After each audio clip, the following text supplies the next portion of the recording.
Association और लाहौर से खसूसी तौर पर तशरीफ़ लाए Irfan Hayat Bajwa member Punjab bar council, Raja Farrukh खारत Bhatti member Punjab bar council, Raja Zafar Iqbal Sahab member Punjab bar council, Umair Baloch साबिक़ secretary Islamabad high court bar हमारे दरमियान मौजूद हैं। अब मैं दावत में खिताब दूंगा जनाब vice chairman Punjab bar council Farhan Shahzad साहब से। बिस्मिल्लाहिर्रहमानिर्रहीम। मेरे मोहतरम लाला अफरीदी साहब president supreme court bar association, मेरे मोहतरम खुशदिल खां साहब vice chairman Pakistan bar council, मेरे अकाबरीन बार जो स्टेज पे तशरीफ़ फरमा हैं, मेरे मेंबरान पंजाब बार कौंसल और गयूर वकला पंजाब बार, बलोचिस्तान बार कौंसल, खैबर पख्तूनख्वा, आज हम उसको मैन ऑफ द मैच ना कहें तो ये ज्यादती होगी।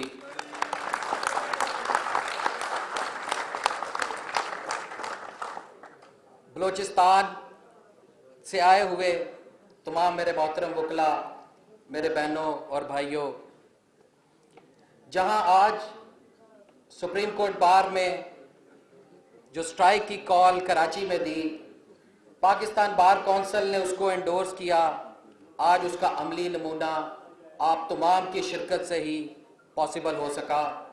ये हिस्ट्री में सुप्रीम कोर्ट बार में पहली मर्तबा हुआ, जो कि एक नामुमकिन अमल नज़र आता था, लेकिन मैं लाला अफरीदी को सलूट पेश करता हूँ, जिनकी काविशों से, जिनकी हिम्मत से, जिनकी जवामर्दी से हम जवानों को भी दोबारा एक नए खून और नए जज्बे और नए वलवले के साथ आना पड़ा कि अगर ये मेरा सीनियर रहनुमा टैंक के आगे लेट सकता है तो हम और आप अपना खून क्यों नहीं दे सकते इस काज के लिए, इस प्रिंसिपल के लिए। और आज मुझे दूसरी तरफ ये नज़र नहीं आया कि आइंदा कोई जुडिशरी में कोई सूबेदार नज़र आएगा, बल्कि आज मुझे चीफ जस्टिस की सीट पे परवेज़ मुशर्रफ बैठा हुआ नज़र आया, एक डिक्टेटर बैठा हुआ नज़र आया, जिसके खिलाफ हमने 2007 में भी तहरीक चलाई। हम आइंदा भी किसी तहरीक से ना डरते हैं, ना हम किसी रेंजर से डरते हैं, ना हम किसी आर्मी से डरते हैं। हम वकला एक खुद आज़ाद इदारा हैं, बतौर इदारा हम अपने फैसले खुद करेंगे और हम किसी जज के लिए आज यहाँ नहीं इकट्ठे हुए, हम जुडिशरी के लिए, हम अपने जुडिशल सिस्टम के लिए इकट्ठे हुए हैं। इसको बचाना मकसद है, इसकी इज्जत, इसकी आबरू इस काले कोट के वकार के साथ है, आप तमाम वकला कम्युनिटी के साथ है, इसमें आप तमाम का साथ, हम सब का साथ, किसी ग्रुप के बगैर, किसी सूबे के बगैर, सिर्फ और सिर्फ काले कोट में मुयस्सर है। और इंशाअल्लाह हम तमाम मिल के इस काले कोट के वकार का बुलंद करेंगे। और ये सिर्फ और सिर्फ जुडिशरी में नहीं है, मुझे आज दूसरी तरफ लॉ मिनिस्टर की शक्ल में मीर जाफर भी बैठा हुआ नजर आया।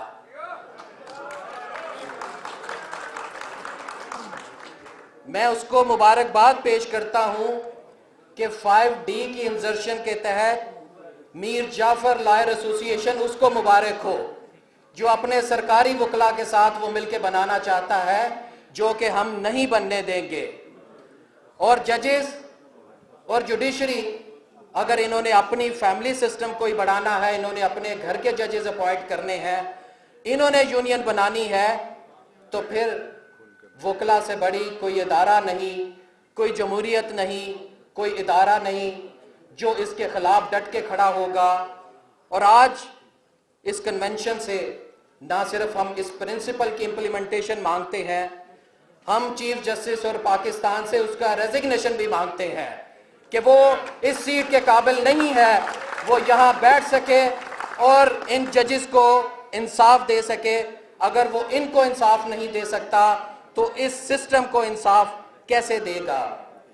और ये बात सिर्फ यहाँ तक नहीं महदूद रही, इसके बाद नई जो प्रपोजल वो आपके तहसील बार एसोसिएशन और डिस्ट्रिक्ट बार एसोसिएशन आपको लालच दी जा रही है कि 1 साल से बढ़ा के आपका टेन्योर 2 साल कर दिया जाए। हम इस तफरीक को भी नहीं मानेंगे और आइंदा हम इसमें भी बतौर पंजाब बार कौंसिल, बतौर इदारा तमाम हम बार कौंसल्स इकट्ठी मौजूद हैं और इंशाअल्लाह जहां भी आइंदा मेरे दोस्त, मेरे भाई, मेरी बहनें खड़े होंगे, हम आपके साथ इन पहली सफ़ों में अपना खून, अपना दिल, अपना जिगर, अपना तमाम जज्बे के साथ आप सबके शाना बेशाना खड़े होंगे। आपका बहुत बहुत शुक्रिया। बहुत बहुत शुक्रिया। हमारे दरमियान मौजूद हैं अब्दुल खान सदर district bar association Hyderabad, Mohibullah Khan सदर district bar association Haripur, Saeed Khan सदर district bar association Torghar, supreme court bar association Khurshid Khan Sahab vice chairman Pakistan bar council और बार कौंसिल और बार एसोसिएशन के मेम्बरान साहिबान जो और नुमाइंदगान साहिबान जो यहाँ मौजूद है, मैं आप सबका बहुत ज़्यादा मशकूर हूँ। सबसे पहले मैं अपनी खैबर पख्तूनख्वा बार कौंसिल के वकला का बहुत ज़्यादा मशकूर हूँ कि उन्होंने मेरे शमले को गिरने नहीं दिया, इन्होंने मेरे वादे को पूरा किया। इसलिए कि जब पहली हमारी यहाँ इस्लामाबाद में पाकिस्तान बार कौंसिल में मीटिंग हुई थी तो लाला से मैंने डिमांड किया था कि हम तो रोज़ हाई कोर्ट, लोअर कोर्ट्स को बंद करते हैं, लेकिन पाकिस्तान की तारीख में कभी सुप्रीम कोर्ट बंद नहीं हुआ है, आप सुप्रीम कोर्ट की भी बंद कर लें। तो लाला ने मुझे कहा कि ये मुश्किल है, नहीं हो सकता।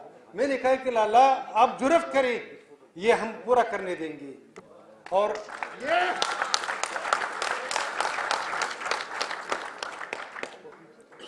साथ साथ मैंने उनसे कह दिया, लाला इंशाअल्लाह सुप्रीम कोर्ट में खैबर पख्तूनख्वा से इतने वकला लाऊंगा कि ये सारी कमी आपकी पूरी हो जाएगी और आपको कोई मुश्किल पेश नहीं आएगी। और आज आप देख रहे हैं कि ये मेरे भाई vice chairman Punjab bar council ने कहा है कि ये मैच आप जीत गई, इंशाअल्लाह ये टूर्नामेंट हम जीतेंगे इंशाअल्लाह।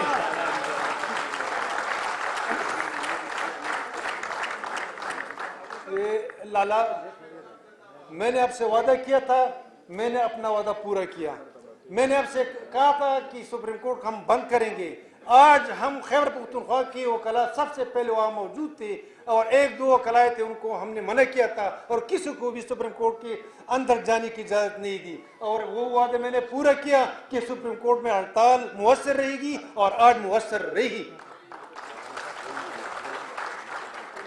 ये मेरे भाई Peshawar high court principal seat के सदर साहब ने अपनी स्पीच में कहा कि इंशाअल्लाह आइंदा मैदान सजेगा पेशावर में और इंशाअल्लाह 25 तारीख को आप देखेंगे कि उधर हम इससे 3 गुना वकला हाजिर करेंगे और आप देखेंगे कि इंशाअल्लाह की खैबर पख्तूनख्वा किस तरह मेहमानों के कदर करते हैं।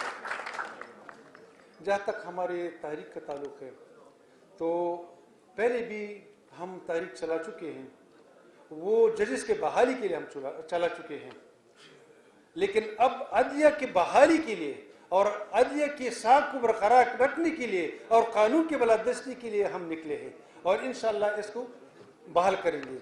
जहाँ तक हमारे चीफ जस्टिस का ताल्लुक है तो आप सबको तो याद होगा कि वो खुद आउट ऑफ टर्न आ गया है, तो वो तो ये खुद काम जरूर करेंगे। जब खुद बैकडोर से आया है तो बैकडोर से दूसरे साथियों को भी लाएंगे, लेकिन हम उनके सामने रिकॉर्ड बनेंगे इंशाअल्लाह, हम उनको ऐसा नहीं करने देंगे। 1-2 बातें इस सिलसिले में आपके साथ और शेयर करता चलूँ। एक तो ये है कि मेरे साथियों ने कहा कि लीगल प्रैक्टिस बार कौंसिल एक में गवर्नमेंट के तरफ से तरमीम लाना चाहते हैं वो, और वो बिल पेश किया गया है सेक्शन 5D, जिसमें वो सरकारी मुलाजिमीन को भी लाइसेंस देने और राइट्स देने की बात कर रहे हैं।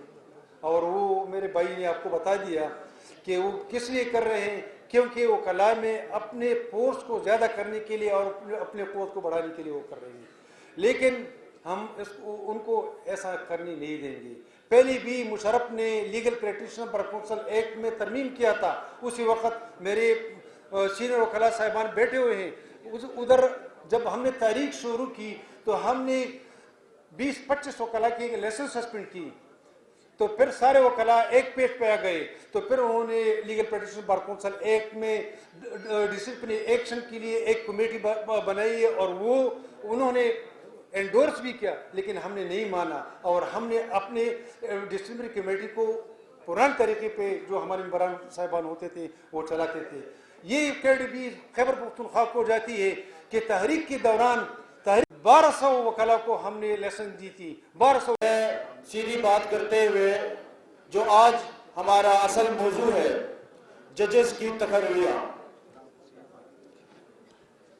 जजेस की तकर्रियाँ, उनका एक तरीक़ेकार हमने सीनियरिटी और ऐसे सीनियरिटी के मामलात में हमेशा से यही रहा है कि जजेस की तकर्रियाँ होती थी, जिसकी वाज़ेह मिसाल अल जहाद ट्रस्ट का केस भी है।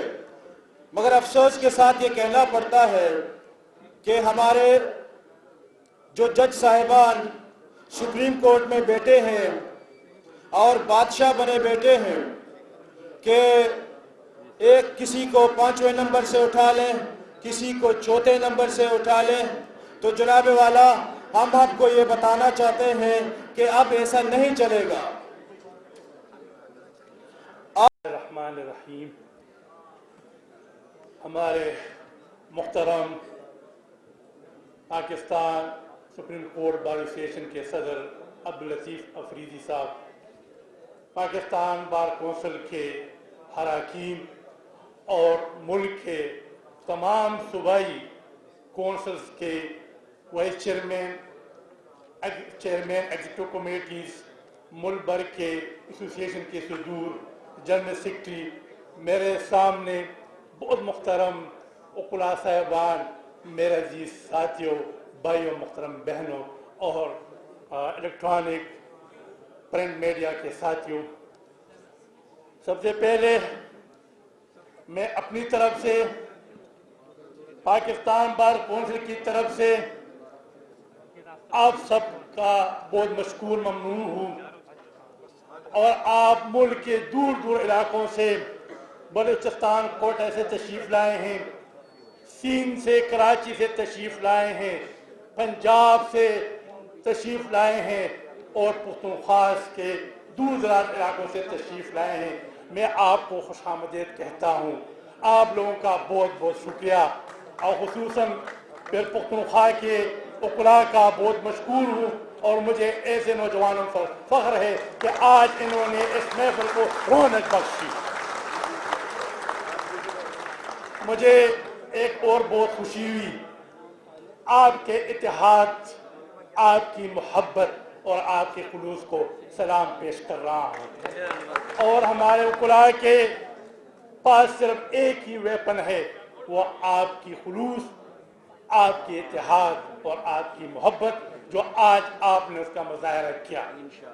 इसके बाद मैं लतीफ़ लाला का और उसके कैबिनेट का खिराज तहसीन पेश करता हूँ कि उन्होंने आज सुप्रीम कोर्ट में मुकम्मल हड़ताल की और उन्होंने जो मुजाहरा किया और जुर्रत किया, मैं इनके सलाम पेश करता हूँ।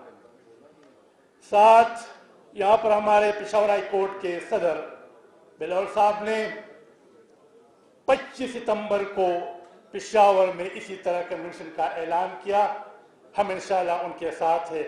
मैं अपनी तरफ से पाकिस्तान बार कौंसिल के अरकान की तरफ से आप सबको पेशावर आने की दावत देता हूँ। इंशाल्लाह आप आएंगे।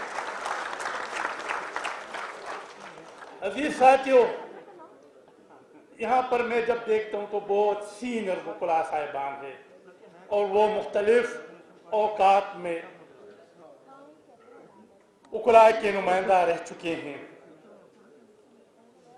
मैं इनसे भी माजरत करता हूँ कि वक्त की कमी की वजह से इनकी बातें हम न सुन सके, लेकिन इनके रहनुमाई में हम इस कारवां को आगे इंशाअल्लाह बढ़ाते रहेंगे। यहाँ पर सिर्फ सुप्रीम कोर्ट की तायनाती और हाई कोर्ट की सिर्फ ये मसला नहीं है, मसले बहुत ज्यादा है। और मैं रात को व्हाइट पेपर देख रहा था जो पाकिस्तान बार कौंसिल ने इशू किया था, तो हकीकत में पाकिस्तान के क़याम से लेकर अब तक हमेशा जुडिशरी में ऐसे जज साहिबान रह चुके हैं कि उन्होंने हमेशा मिलिट्री रूल के साथ और उनके साथ दिया है। जिस तरह मेरे एक साथी ने कहा यहाँ पर कि 1954 में जब उस वक्त के गवर्नर जनरल ने कॉन्स्टिट्यूएंट असेंबली को तोड़ दिया, तो फिर वही मतलब चीफ जस्टिस मोहम्मद मुनीर ने उनको साथ दिया और उनके एक गैर आईनी एग्जाम को कानूनी शक्ल दे दिया।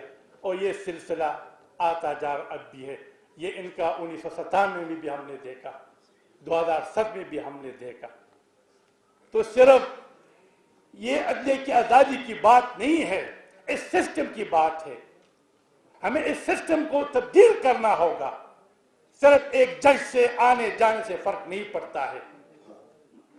जिस तरह मुल्क में आईन की पासदारी के लिए, जमहूरियत के इस्तेहकाम के लिए, कानून की बालादस्ती के लिए और बुनियादी हुकूक के तहफ़्फ़ुज़ फराहम करने के लिए एक आज़ादिया, एक आज़ाद अदलिया की ज़रूरत होती है, तो साथ उन जजेस की भी ज़रूरत है जो अपने ज़मीर और आईन के, और इसमें इतना जुर्रत हो कि वो अपने ज़मीर और आईन के मुताबिक फैसले भी दे सकते हैं। और वो उस वक्त पॉसिबल होती है और आज़ाद अदलिया और मुख्तार अदलिया उस वक्त पॉसिबल मुमकिन हो सकती है, कायम हो सकती है, जहाँ पर तकर्रियाँ मेरिट और शफाफियत की बुनियाद पर हो। जहाँ पर अगर तकर्रियाँ मेरिट पर न हो और वो किसी इदारे के कहने पर की जाती है, जो आज हो रही है, ये इस कन्वेंशन का और हमारे इस तहरीक का जो बुनियाद है वो ये कि 13 जुलाई को जब उन्होंने मोहम्मद अली मजहर जो सिंध हाई कोर्ट के 5वें नंबर पर था, फिर 28 जुलाई को इनकी रिकमेंडेशन की। और अब जो आज मीटिंग हो रही है या होने वाली है, तो इसमें लाहौर पंजाब हाई कोर्ट के जूनियर लेडी खातून को रिकमेंड कर रही हैं। हमें कोई इतराज नहीं है, हम किसी जज के खिलाफ नहीं है, हम किसी इदारे के खिलाफ नहीं है, हम किसी शख्सियत के खिलाफ नहीं है। तो क्या आज मैं पूछ सकता हूं कि जहां पर आपने सीनियरिटी की वायलेशन की है, तो फिर उस वक्त मदद जुडिशरी क्या हाल हुई है जो हो रही है? मैं पूछता हूं कि आप कहते हैं आप आए हैं, तो प्रेसिडेंट ये है, मिसाल ये है कि जब सुप्रीम कोर्ट की तकर्री के लिए तो सबसे पहले चीफ जस्टिस में सीनियर आदमी को देखते हैं, और ये हुआ जिस तरह मिसाल है।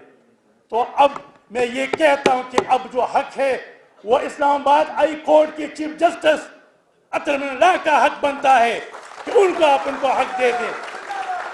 अगर आप खातून की बात करते हैं तो हमें कोई ऑब्जेक्शन नहीं है, तो फिर खातून की जो हक बनती है तो पेशावर हाई कोर्ट की मुसद्दिक़ लाली का हक बनता है कि वो सीनियर है। लेकिन मुझे ये बू आ रही है कि सुप्रीम कोर्ट में हुकूमत की रियासत इदारों की बी टीम बन रही है, और ये बी टीम हुकूमत की जो बन रही है उनके साजिश क्या है, वो उससे अपने मर्जी के फैसले लेंगे, और खासकर फिर हमारे जस्टिस काजी फाइज ईसा का केस को मतलब दोबारा ले आएंगे। लेकिन याद रखें, चीफ जस्टिस साहब आपके 6-5 महीने होंगे। मैं आपको एक बार फिर गुजारिश करता हूं कि निकल जाए इनसे। अगर आपकी कोई ज्यादा कमजोरी हो उसको भी छोड़ दे। आप उकरा के तहरीक को सपोर्ट करके ये गलत फैसले वापस ले, ये गलत अहकामात वापस ले, ताकि हमारे जो मतलब जिसके लिए हमने कुर्बानी दी हैं ताकि हम उस मंजिल को पहुंच सके। आप देखिए इससे पहले भी मतलब साकिब निसार साहब थे, इन्होंने अपनी ड्यूटी छोड़कर क्या कर रहे थे, हम डैम बनाएंगे, हम डैम बनाकर लोगों को लूट लिया। वो पहले किधर है, वो कहां गए हुए। यहां पर हमारा आसिफ खोसा साहब की बात हुई, पहले ये कहां का इंसाफ है कि आप एक वज़ीर आज़म, मुल्क के वज़ीर आज़म जो 3 बार वज़ीर आज़म रह चुके हैं, वो सिर्फ आप इकामा को सारी उम्र के लिए सियासत से निकालते हैं, इनको मतलब निकालते हैं, उनको नाल करते हैं। ये वो इंसाफ है, ये इंसाफ के पर मबनी है। और फिर जब आपके पास कोई पिटीशन आता है और इसको बाजवा साहब की एक्सटेंशन को चैलेंज करते हैं, तो फिर आप कहते हैं कि इसमें there is no provision in the constitution, there is no provision in the law for granting extension to the chief of the army staff. फिर आप इनको स्टे भी देते हैं और फिर आप कहते हैं कि मौका भी देते हैं कि पार्लियामेंट में जाकर कानून में तरमीम की जाए। और शर्म हो ऐसे पार्लियामेंट को, ऐसे पार्लियामेंट पर भी शर्म की बात है कि वहां पर हमारे मेजर पार्टियां भी मौजूद होती हैं, लेकिन कोई भी मतलब है, कोई भी नेगेटिव में नहीं जाता, कोई भी उसके खिलाफ वोट नहीं देता है और फिर उस पार्लियामेंट से मतलब है उसको एक्सटेंशन दी जाती है। हमारी भी कमजोरियां हैं, हमारी पॉलिटिकल लीडरशिप की भी कमजोरियां होती है। यही वजह है कि आज हम रो रहे हैं, हम आज तहरीकें चला रहे हैं, यही वजह है कि हमारी लीडरशिप भी कमजोरी है। ये भी एक अफसोस की बात है। साथियों,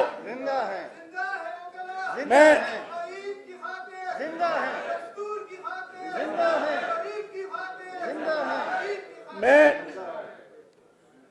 चीफ जस्टिस साहब को इस स्टेज से और आपकी वसात से फिर मैं ये कह रहा हूं कि इसको आप एक कन्वेंशन न समझे कि हम कन्वेंशन करते रहेंगे और आप गलत अहकाम सादिर करते रहेंगे।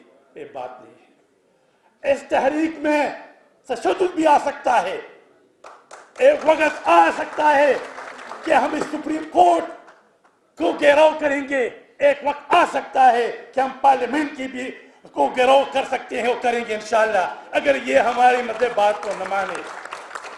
हम यहाँ 1,84,000 उकरा के नुमाइंदे यहाँ बैठे हुए हैं और आपको मतलब आपने बाहर वक्त गुजार कर आए हैं, किसी को मतलब कभी आपकी तरफ से हमें मतलब नहीं मिले कि क्या हो रहा है, करते रहेंगे लेकिन अब अपना जल्द जारी रखेंगे।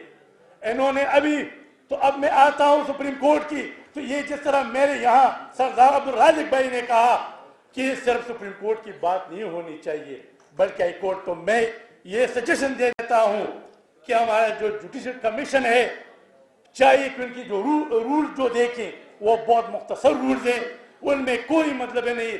तो ये हमारा डिमांड है, हम मुतालिबा करते हैं कि चीफ जस्टिस साहब और जुडिशल कमीशन इस अपॉइंटमेंट के लिए कोई तरीकाकार वजह करें, एक कमेटी बनाए जाए, इसमें सुप्रीम कोर्ट के भी जजेस होने चाहिए, उसमें सुप्रीम कोर्ट के भी सीनियर जजेस होने चाहिए और उकुला के स्टेक होल्डर से भी नुमाइंदे होने चाहिए और ऐसे रूल्स, ऐसा पैरामीटर बना दे कि ये मतलब शफाफियत हो और इसमें ये pick and choose, like and dislike ना हो।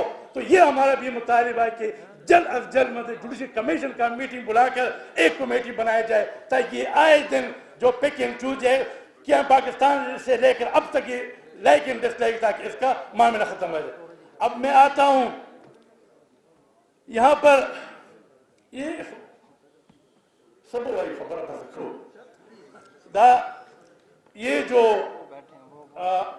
लीगल पिटीशनर और बार काउंसिल एक्ट 1973 में जो हुकूमत ने बिल पेश किया और इसमें 5D सेशन का इजाफा करना चाहते हैं, तो मुझे असेंबली से एक लेटर मिला और मुझे इनवाइट किया उस स्टैंडिंग कमेटी लैंड जस्टिस, और इसमें वही चेयरमैन है फत्याब अली है जो उनका अमेंडमेंट है।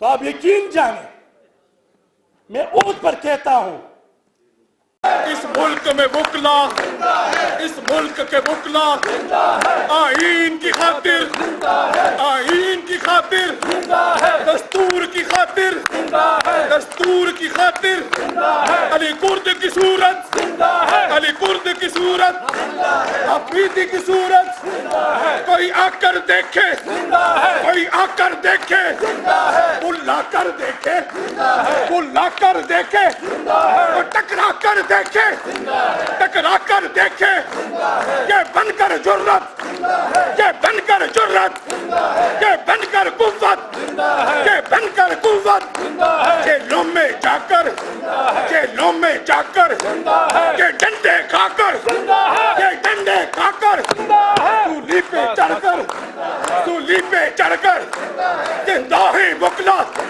जिंदा है वकला, जिंदा है वकला।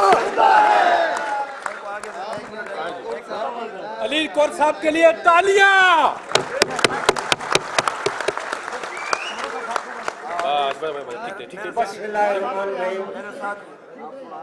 काबिल एहतराम सदर सुप्रीम कोर्ट बार जनाब लतीफ अफरीदी साहब, काबिल एहतराम vice chairman Pakistan bar council Khurshid Khan साहब, हामिद खान साहब, सैयद अमजद शाह साहब, बाकी जितने भी पाकिस्तान से, कराची, सिंध के पंजाब से जितने भी हमारे साथी वकला आए हैं, अस्सलाम वालेकुम।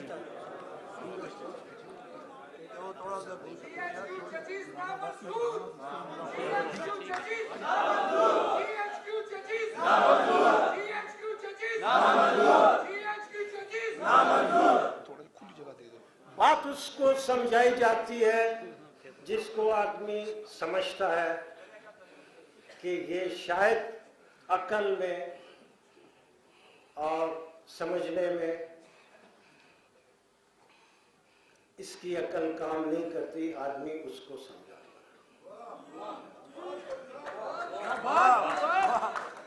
मगर यहाँ पे मामला बिल्कुल उलट है, बिल्कुल उलट है। जो आली मर्तबत बने बैठे हैं, इज्जत माप बने बैठे हैं, ऑनरेबल बने बैठे हैं, जो इस मुल्क में अपने तय सेल्फ सपोज्ड उसमें पाकिस्तान के अवाम को इंसाफ देने के लिए बैठे हैं, जो कि करते नहीं इंसाफ कोई। उनको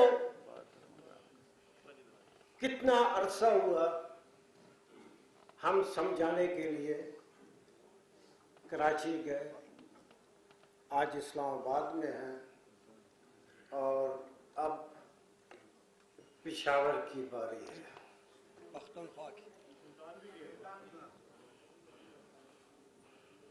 आज मैं फिर समझाता हूं, ये समझते हुए कि इनको समझ नहीं आती, फिर भी समझाता हूं कि आज हम आपके दरवाजे तक पहुंच गए हैं।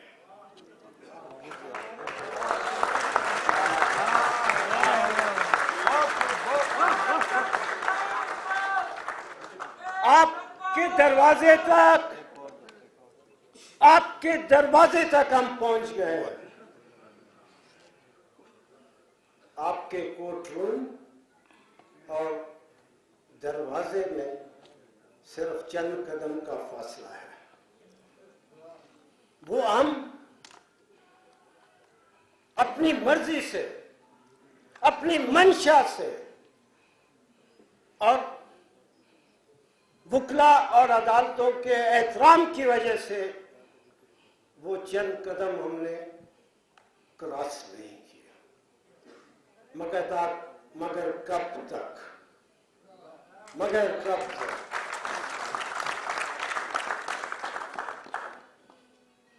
गलत कर रहे हैं।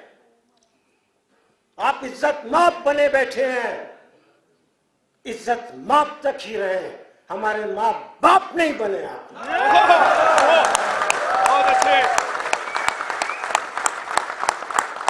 हम आपका दिया हुआ नहीं खाते, हम आपको एहतराम देते हैं।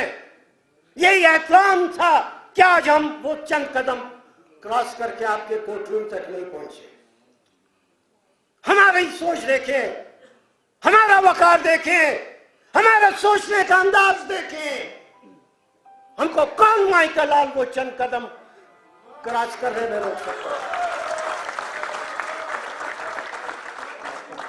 और आप अपनी शान देखें, अपना वकार देखें, अपनी सोच देखें। क्या आज आपको मालूम था कि आज आपके कोर्ट में, सुप्रीम कोर्ट में कोई वकील किसी भी सूरत में पेश नहीं होगा? आप अपनी शान के बरखिलाफ अपने वकार को रोकते हुए आज आपने केसेस कॉल की, और जो लायर पेश नहीं हुआ, वकील पेश नहीं हुआ, आपने उनके ऊपर कास्ट इम्पोज किया। ये आपकी और हमारी सोच में फर्क है। ये सोचना आपका काम है कि कौन आसमान की रफ़तों में है और कौन जमीन पे बैठा हुआ है।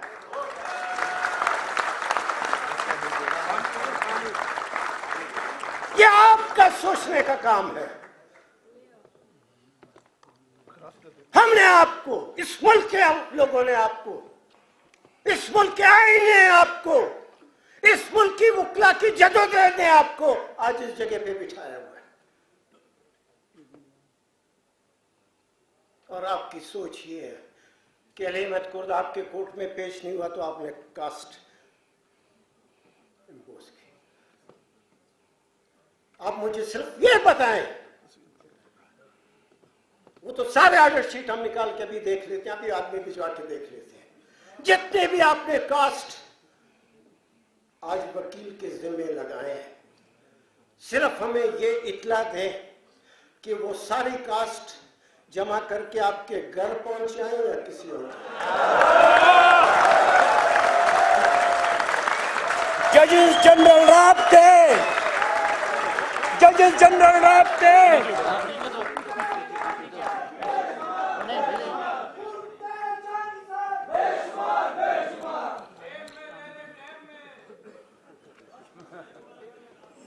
हम क्या बात कर रहे हैं और इश्यू क्या है, मामला क्या है, ये सारे काला कोट और काली टाई वो सारे मुल्क से आज इस सुप्रीम कोर्ट में जमा थे। मामला और इश्यू जितना संजीदा है, जितना सीरियस है, उतना आपका अमल, आपका रद्द अमल बहुत छोटापन ज़ाहिर करता है। मत करे, मैंने कहा है, कराची में मैंने कहा है, मत छेड़े हमको, मत छेड़े आपको। मगर आपका रवैया ये है कि आप खुद चाहते हैं, आप खुद चाहते हैं क्या बैल मुझे मार।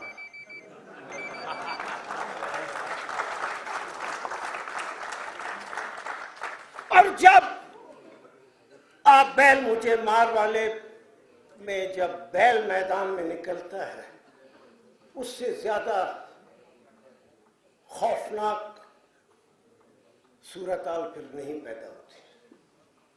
मत करें।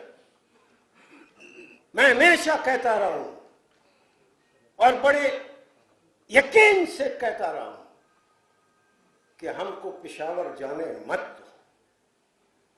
ये मैं लायर्स मूवमेंट में भी मैंने कहा था, पेशावर पठानों का देश है।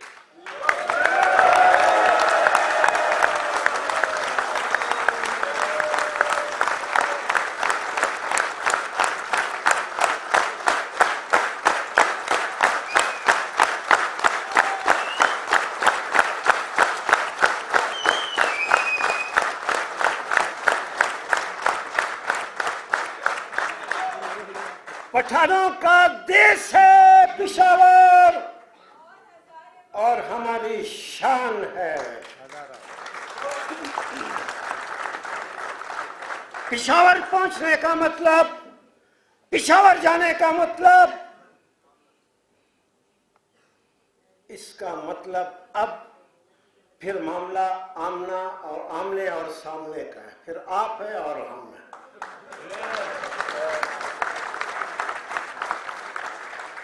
फिर हम देखते हैं कि आप अपनी मर्जी कैसे करते हैं। मत करें, ये समझाने की मैं बात आपको समझाता हूं। पिशावर बहुत खतरनाक इलाका है, बहुत खतरनाक इलाका। पिशावर बहुत खतरनाक इलाका है।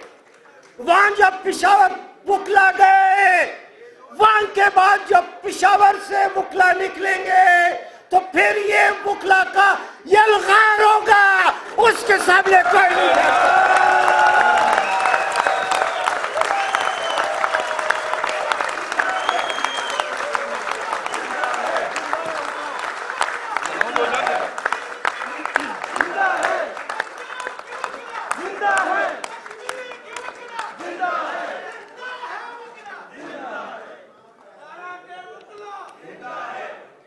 पठानों के और उसके साथ बुकला के यलगार से पनाह मांगो, पनाह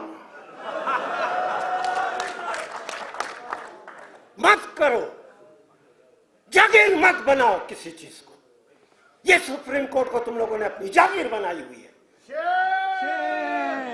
अपने साथी की तुम इज्जत नहीं करते हो।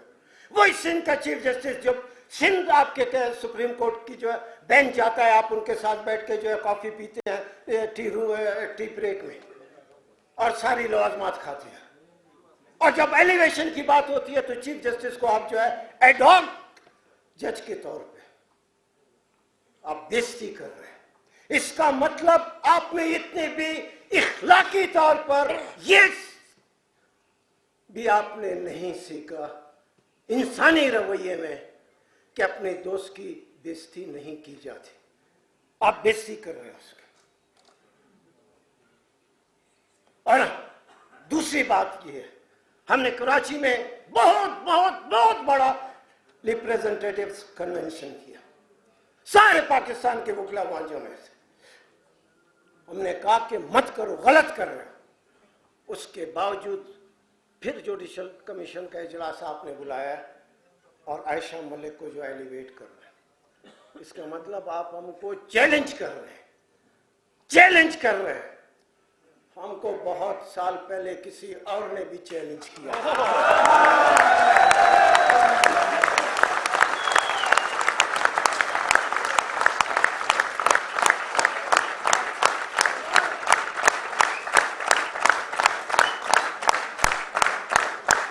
हमको बहुत साल पहले किसी और ने भी चैलेंज किया था और दुनिया ने देख लिया।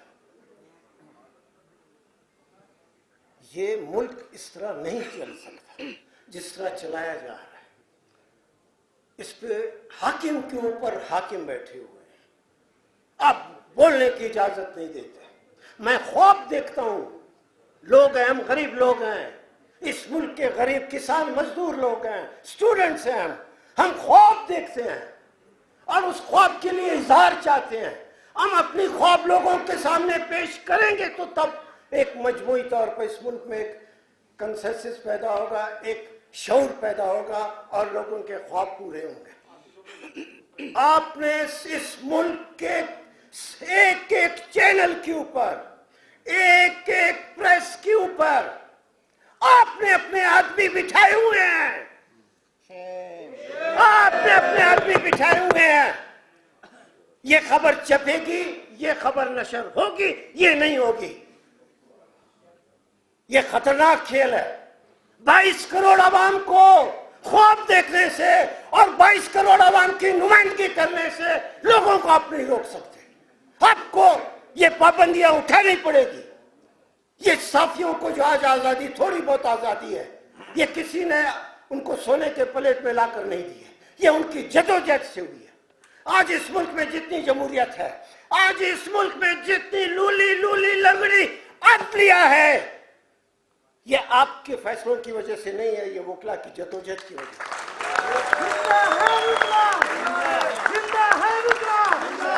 हमने अपनी जानें गंवाई हैं, हमने अपनी जानें गंवाई हैं। जो वकला तहरीक में थे, क्या क्या कुछ नहीं हुआ। 12 अक्टूबर को क्या कुछ नहीं हुआ, साहिवाल में क्या कुछ नहीं हुआ, इस्लामाबाद में क्या कुछ नहीं हुआ, कराची में क्या कुछ नहीं हुआ, क्वेटा में क्या कुछ नहीं हुआ, और उसके पादाश में बाद में 8 अगस्त को क्वेटा में क्या हुआ। ये सारी कुर्बानियां हमने इसलिए नहीं दी हैं कि आप बैठकर जो चाहे करते रहें। आप वो कुछ नहीं कर सकते जो आईन आपको इजाजत नहीं देता। आप वो कुछ नहीं कर सकते जिसकी अब 2 चीजें लाजमी है। आप वो कुछ नहीं कर सकते जिसकी आईन इजाजत नहीं दे सकता, और आप वो कुछ नहीं कर सकते जिसकी वकला आपको इजाजत नहीं दे, नहीं कर सकते।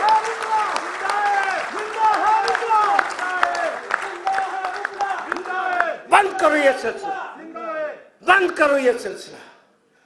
सुप्रीम कोर्ट को बहुत ऑनरेबल रहने दो। लोगों के इंसाफ के लिए लोग आते। इस मुल्क में जो प्रेस के ऊपर जो पाबंदी है, चैनल्स के ऊपर जो पाबंदी है, वहां आपकी नजर नहीं जाती। आपकी नजर सिर्फ मजहर मोहम्मद अली पे जाती है और आयशा मलिक पे जाती है, जो इस मुल्क में हो रहा है। वहां आपकी नहीं जाती। इस मुल्क में आप भी जैसे सुप्रीम कोर्ट ने, मैं अफसोस होता है मुझे कि तारीख में ये सुप्रीम कोर्ट का ऑर्डर भी मौजूद है कि उसने स्टूडेंट्स यूनियन को जो है बैन किया। जो डिक्टेटर चाहते थे, जो मार्शल लॉ वाले चाहते थे। इसका मतलब आपकी सोच में और डिक्टेटर और फौजियों के सोच में क्या फर्क है? कोई फर्क नहीं। स्टूडेंट्स यूनियन इस मुल्क में नर्सरी है लीडरशिप पैदा करने की। मैं कहता हूं बंद करो ये सिलसिला। आपने मजदूरों की यूनियन पे पाबंदी लगाई, स्टूडेंट्स की यूनियन पे पाबंदी। इतना बड़ा ज़रूरी मुल्क है, कोई किसानों का जता नहीं, कोई किसानों की ऑर्गेनाइजेशन नहीं। ये मुल्क चलेगा कैसे? सिर्फ इन वालों के हुक्म पे चलेगा? उनमें भी अगर कोई अक्ल हो, हम समझे कि वाकई इतने ज़हीन तरीन है, तो बेशक चला ले। कितनी दफा मार्शल लॉ लगाया उन्होंने, चला ये मुल्क? चला नहीं चला तो मत करें। मुझे अफसोस होता है, दिल जलता है, दिल जलता है। इस मुल्क के गरीब लोगों के लिए हमारा दिल जलता है। मैं जो यहाँ चीख रहा हूं तो इसका मतलब एक गुबार है, मेरा दिल जलता है। हालांकि मेरे घर में रात के लिए रोटी है, मेरे बच्चों के लिए रोटी है, मेरे पहनने के लिए कपड़े हैं, मेरे घर में मेरे सर पे सोने के लिए छत है। मगर जिन लोगों की आपने रिटायरमेंट के आखिरी दिन चंद घंटे पहले जो आपने जजमेंट दिया, 16-17 हजार खानदानों के घर से, उनके बच्चों से आपने रोटी छीन के जो है, ये इंसाफ है? इसका मतलब आप इंसाफ के लिए नहीं बैठे हैं, आप जुल्म के लिए बैठे हैं। जब आप जुल्म के लिए बैठे हैं, जब आप लोगों के घरों से और उनके बच्चों से रोटी का लुक़मा छीन रहे हैं, तो आंख में और जागीरदार में क्या फर्क है? फिर आंख में, चौधरी में, खान में, सरदार में, वडेरे में क्या फर्क है? जब आप वडेरे हो गए तो हमने वडेरे को बांध दिया जागीरदारों को। कई महीने पहले उस केस में जो आर्गुमेंट्स हुए थे,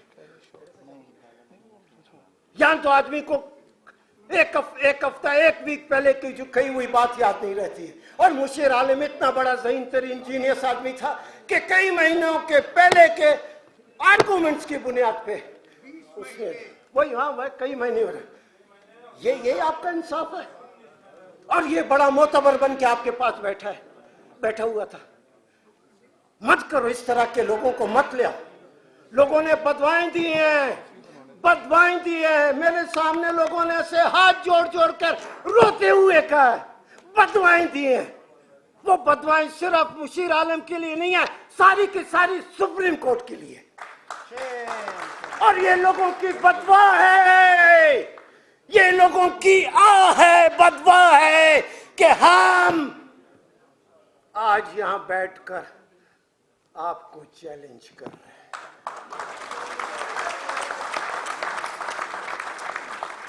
खुदा की कसम, मैं पॉलिटिकल एक्टिविस्ट तो हूं, जत्ती सती हूं, और बड़ा फख्र है मुझे अपने पॉलिटिकल एक्टिविस्ट होने पर।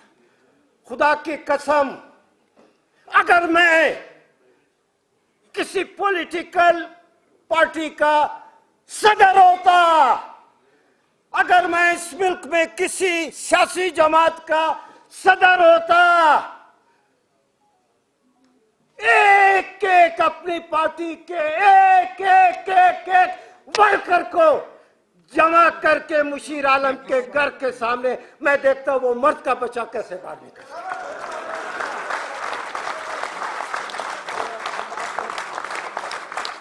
मैं देखता हूं वो मर्द का बच्चा फिर कराची में बाहर कैसे निकलता। तुमने लोगों को सजाएं दी है, वो लोग तुमको अपने घरों में बंद करके रखते। हमारे दिल में इंसान कोई खुदा खौफी नहीं है। उस मनसब पे बैठे हो जो अल्लाह ताला खुद रोज़े महशर जो है उस मनसब को वो करेगा। मोतबर की तरह बैठे हो, ऐसे बैठे हो बहन चोद।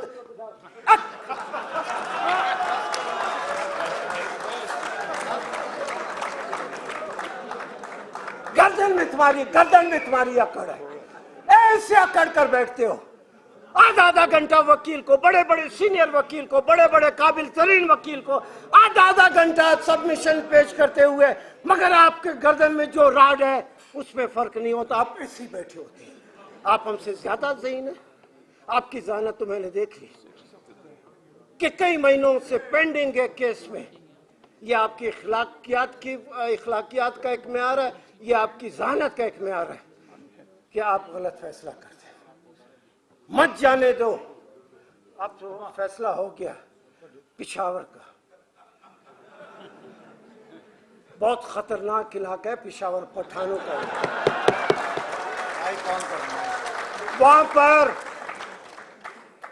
वहां पर हम जितने जाएंगे और जितने वहां से अपने फैसलों की सूरत में वापस आएंगे, हम सिर्फ फिर वकील नहीं रहेंगे, हम सब के सब पठानों की सूरत में पठानों की तरह हो जाए।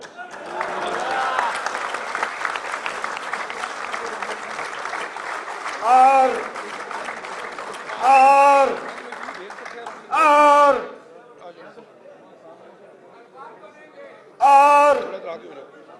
पठान एक कैफियत का नाम है जिसके सामने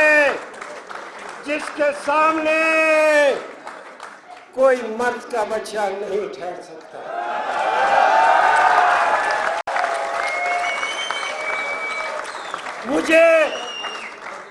मुझे और मेरे वकील साथियों को, जो यकीनन सारे के सारे पाकिस्तान के दूर दराज इलाकों से पेशावर आएंगे, हमको सिर्फ वकील ही रहने देना, पठान बनने नहीं देना।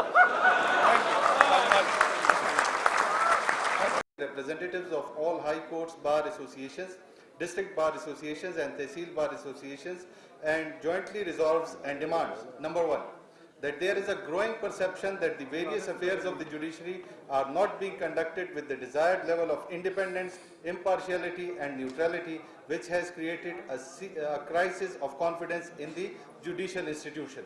In this context, it is resolved that the Judicial Commission must strictly adhere to the seniority principle in judicial appointments to the Supreme Court from the provincial high courts until such time as fair, transparent and objective criteria for appointment of judges at all levels are framed in consultation with all stakeholders, including the bar, and the appropriate amendments to the Judicial Commission rules are made. Unless this is done, allegations of favoritism and pick and choose will continue to damage the image of the judiciary. It is further resolved that the unfettered and unstructured exercise of discretion is a recipe for the abuse of power, whether the same is exercised in relation to the appointment of judges or constitution of benches, fixation of cases, or initiation of suo motu proceedings, and the same must be duly regulated through rules and guidelines if public confidence in the apex court is to be maintained. This convention also condemns the passage of the amendment bill by the National Assembly in relation to Section 5D of the Legal Practitioners and Bar Councils Act 1973, whereby members already appointed to various posts in the service of Pakistan on the basis of their legal experience have, despite such appointment, been provided a cover to continue as members of their respective bar councils and associations and to enjoy voting rights and a right to be considered against all judicial and other legal posts and elevations which are otherwise reserved for practicing lawyers. This has been done to bestow additional favors upon the blue-eyed ones of the government and also to influence the electoral process of the independence of the bar councils and the associations. This resolution also demands of the Parliament to undo the judgment passed by Justice Mushir Alam, by which more than 17,000 employees had been declared jobless. It is further resolved that Article 175A should be amended to reduce the monopoly of judges over the Judicial Commission and enhance the representation of other stakeholders, especially the bar, on the basis of parity. The government has proposed to make a law to control the media in the form of Pakistan Media Development Authority Act to put a curb on their independence. This resolution demands immediate withdrawal of the same. It is further demanded that a Lawyers Protection Act be immediately passed by the Parliament for the protection of lawyers who are being frequently targeted and even murdered for performing their professional duties. The Convention further adopts and affirms all the previous resolutions passed in the earlier meetings and conventions held on 4th August 2021 in Islamabad, 21st August 2021 in Karachi, and 26th August 2021 in Multan. Do you agree with this resolution? Thank you very much. अब मैं दरख्वास्त करूंगा लाला लतीफ़ अफरीदी से वो तशरीफ लाएं, आपका शुक्रिया अदा करें। इसके बाद सब दोस्त खाना खा के जाएं। खाने में मेरे भाई, मेरा लीडर पाकिस्तान बार कौंसिल के वाइस चेयरमैन जनाब मुश्तल खान साहब, स्टेज पर बैठे हुए मेरे मुअज़्ज़ज़ रहबरान गिरामी, मेरे भाइयों, मेरे दोस्तों, ख़वातीन व हज़रात, मैं ख़ुसूसन लतीफ़ कोसा और एहसन बोन साहब से माज़रत मांगता हूँ कि दोनों इलेक्शन में कैंडिडेट्स हैं, वरना दोनों डिज़र्व करते थे कि दे शुड हैव स्पोकन, लेकिन इस वजह से कि कैंडिडेट्स हैं और हम नहीं चाहते कि कोई भी ऐसी बात हो कि जिससे हमारी यूनिटी में किसी किस्म का रखना पड़े। इसी तरह मैं हामिद खान साहब से भी माज़रत चाहता हूँ and I hope he will excuse me. वो उनकी मेहरबानी है कि आए हैं। सैयद कल्बी हसन शाह साहब भी सुबह से आए हुए हैं।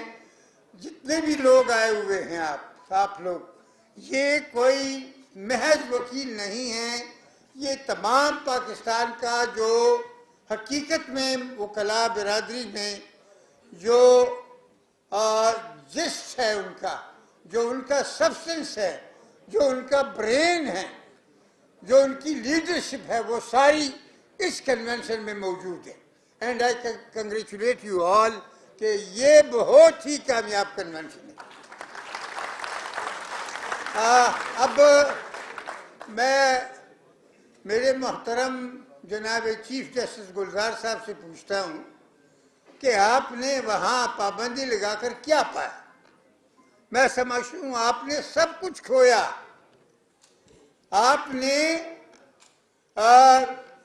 जमहूरियत की पामाली की, आपने वकील और वकला और अदलिया के दरमियान ताल्लुक को बिगाड़ दिया। आपने अपने जूनियर जो जूनियर तो आपके दोस्त हैं, आपके कोलीग्स हैं, उनकी बात को भी मेरे ख्याल में उन्होंने नहीं माना, वरना ऐसी कोई बात न थी कि जनाब वो पाबंदी लगाते हैं कि यहाँ से ये ऐसा होगा और ऐसा नहीं होगा और ये न होगा। लेकिन उसके बावजूद आई congratulate the lawyers of Pakistan कि वो इन तमाम हरबों के बावजूद, और अफसोस की बात है, शर्म की बात है कि ये हरब अदलिया इस्तेमाल कर रहे हैं वकला के खिलाफ। अब हम GHQ का नाम लेते हैं कि ये कर रहे हैं वो कर रहे हैं, लेकिन ये सब कुछ अदलिया खुद कर रहा है। ये हमने कल आपके मैंने खुशदल खान के साथ मिलकर हम कुछ वकला गए, सारे दोस्त हमारे साथ थे। हम नेशनल क्लब प्रेस क्लब में गए, वहाँ पाकिस्तान जो PFUJ था उनका सेक्रेटरी जनरल था, दूसरे लोग थे, ह्यूमन राइट्स कमीशन के लोग थे। वहाँ हमने एक इत्तेहाद बनाया, राइज बनाया कि मीडिया पर कंट्रोल के खिलाफ वकला उनका साथ देंगे और अदलिया में जो गड़बड़ हो रहा है उस सिलसिले में मीडिया हमारा साथ दे। तो अगर आपका ये ख्याल है या चीफ जस्टिस का या जनरल बाजवा का या इमरान खान का या किसी और का, उसका नाम वो मेरी जुबान पर वो जो लॉ मिनिस्टर हैं उनका नाम मेरी जुबान पे तो नहीं आता कि ये शख्स, ये मनहूस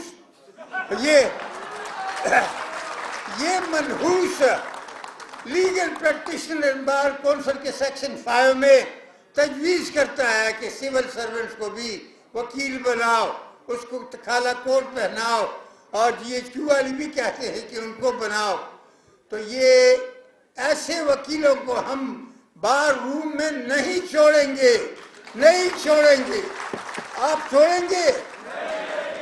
तो ये जो कौमी असेंबली ने इस एक्ट को पास किया, पता नहीं वहाँ ये अपोजिशन वाले जो बैठे हुए हैं महज अपनी जायदादें बचाने के लिए बैठे हुए हैं। उनको कोई ये नहीं है ख्याल कि भाई ये कानून है वो कला का, और इसमें जो तरमीम की जा रही है कि फौजी कैप्टन को भी और जनाब सिविल सर्वेंट असिस्टेंट कमिश्नर को भी और इस किस्म के गवर्नमेंट एम्प्लॉइज को आप उसमें मेंबर बनाओ, तो वो किस लिए वहाँ बैठे हुए हैं? बहुत शर्म की बात है। I am not proud to be कि मैं इस पार्लियामेंट का एक शहरी हूँ, मातहत हूँ, वो मेरे लिए कानून बना दे। बहुत शर्म की बात। इसलिए मैं आपकी वसातत से I call upon the senate of Pakistan कि वो ये काला कानून भी नहीं है, गंदा कानून है, बदबूदार कानून है। इस बदबूदार कानून को रिजेक्ट कर ले, और हमने इसका करारदाद में जो हुआ वो भी है।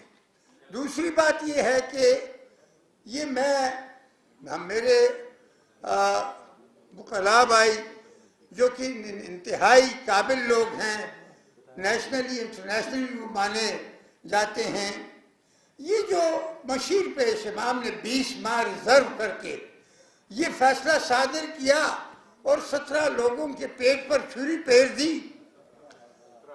17,000। तो ये शेम क्या होता है? शेम से क्या पढ़ता है? शेम तो उस आदमी को कहो जिसमें कुछ शर्म हो। इनमें तो शर्म है ही नहीं। हाँ, इसका भी मैं कौमी असेंबली से और ये पार्लियामेंट से मुतालबा करता हूँ। ये अगर हम वकीलों के रिव्यू का सिलसिला होगा तो ये जज तो बैठे हुए हैं कि अपने कोलीग्स के फैसले वो बहुत कम रिव्यू करते हैं। मेरी इस थोड़ी सी उम्र में मुझे नहीं मालूम कि मुझे 2 रिव्यू मेरे अपनी ज़िंदगी में मालूम है जो उन्होंने एक्सेप्ट किए। बाकी तो ये 17,000 लोग ये तो तबाह बर्बाद है।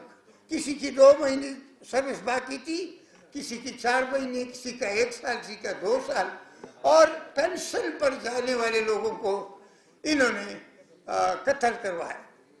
तो हम मुतालबा करते हैं, मैं मुतालबा आपकी विसाती से करता हूँ कि पार्लियामेंट एक सादा दो सेंटेंसेस का, 2 सेक्शंस का कानून नाफिज करे कि ये फैसला जो ये स्टैट्यूट बुक से इसको हटा दिया जाए, ये फैसला वैलिड नहीं होगा, ये कंसिडर नहीं किया जाए। बाकी कोई बात नहीं रही, सारे दोस्तों ने बातें की, बड़ी अच्छी अच्छी बातें की, बड़ी ज़बरदस्त बातें की। मैं अपने शांगला के भाइयों से जो 2007-2008 में भी झंडा लेके सबसे पहले पहुंच जाते थे, मैं उनको मुबारकबाद देता हूं, वेलकम करता हूं। इसी तरह काटलंग के लोग, इसी तरह डेरा इस्माइल खान के लोग, इसी तरह हैदराबाद के लोग, जितने दूर दूर से आप लोग आए हैं, शायद कि हमारी समझ में भी ये बात नहीं थी कि शायद आप लोग इतने ज़्यादा तादाद में आएंगे और नुमाइंदे आएंगे। तो मैं आप सबको जो कराची से आए हुए हैं, कोयटा से आए हुए हैं, आप सबको मुबारकबाद देता हूँ। यह आपकी कामयाबी है और आपकी कामयाबी को हम इसको नाकामी में कभी तब्दील नहीं करेंगे, इसको कामयाबी की तरफ ले जाएंगे इंशाअल्लाह। कोयटा के शहदा का जिक्र हुआ, तो यकीनन कोयटा के शहदा जिस तरह एक ही दिन में इतनी भारी तादाद, इतने ज़्यादा वो कला शहीद हुए, मुझे तो दुनिया की तारीख में कहीं भी इसका मिसाल नहीं मिलता। तो आज न सिर्फ कोयटा के शहदा को बल्कि उन तमाम शहदा को, वो ख्वाह उनका ताल्लुक कराची से था या कहीं और से था, या जिन पे तेज़ाब डाला गया, उन सब साथियों को जो 2007-2008 और कोयटा का तो रिसेंट वाक़या है, उन तमाम को हम खिराज अक़ीदत पेश करते हैं और ये वादा करते हैं कि हम उनके खून का सौदा नहीं करेंगे और हम इक्का दुक्का जजिस का की सीनियरिटी जूनियरिटी के लिए आप लोगों को कभी नहीं भूलेंगे। मैं ये भी आप सब ने सुना और सही सुना, बाज़ दोस्त मुल्तान के सदर ने भी सही बात की और हमारा वो भी है कि जब तक हाई कोर्ट, हमारे लाइज मूवमेंट के बाद हाई कोर्टों में बड़ी बर्बादी हुई है, बड़ी क्वालिटी के हवाले से खराबी आई है।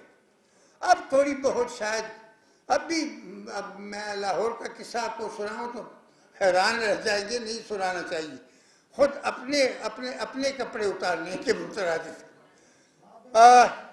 ऐसी सूरत है, हमारा मुतालबा ये है कि जहाँ जहाँ हाई कोर्ट में काबिल लोग हैं, और हैं बिल्कुल लाहौर जैसी जगह जिसमें 30,000 वकील हैं, वहाँ काबिल लोग नहीं, क्रिमिनल लॉ पे, कॉन्स्टिट्यूशनल लॉ पे, कॉर्पोरेट लॉ पे, सिविल लॉ पे, वहाँ क्या कमी है?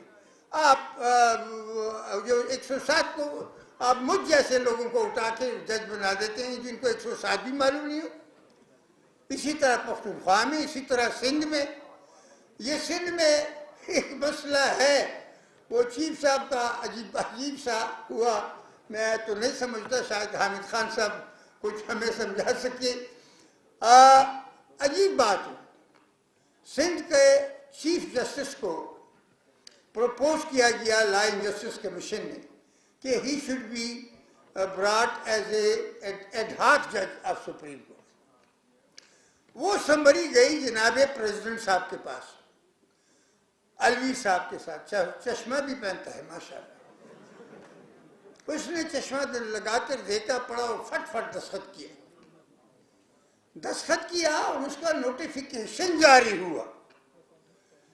तो जब वो एक एडहॉक जज बन गया सुप्रीम कोर्ट का, सदर ने मंजूरी दे दी, समरी भेजी, पिटिशन उसको फाइल करनी पड़ी वकार सेठ को। वो पिटिशन भी ये एक और शराबदीद का जो इस्तेमाल है कि आप फैसला करते हैं कि कौन से केसेस चले थे, उनको आपने आउट ऑफ टर्न प्रमोट कर दिया।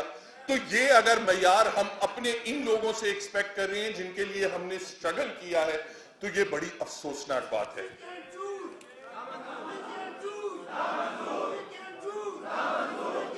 हमें इन तमाम जब ये चीजें हो रही थी, ये अपॉइंटमेंट्स हो रही थी, हमें इस पे बड़ी कलेक्टिवली और स्ट्रॉन्ग मैसेज भेजना चाहिए था।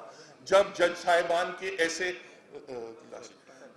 जब जज साहिबान के ये बात होते हैं राब्तों के, तो जब कोई जज अगर आज आके सामने कहता है, इकरार करता है कि हाँ मेरे सामने मेरे पास एजेंसियों के लोग आए, मेरे पास जर्नैल आए, ये मैसेज लेके आए, तो आप उस जज को तो साइड कर देते हैं, आप कहते हैं आपके हल्फ की खिलाफ वर्जी हुई है, उसको आप साइड पे कर देते हैं, बाहर निकाल देते हैं, मगर आपने उसके खिलाफ सुओ मोटो क्यों नहीं लिया जिसने हल्फ अपना वायलेट करके आके जजेस से मिला, उस पे कोई तहकीकात क्यों नहीं हुई?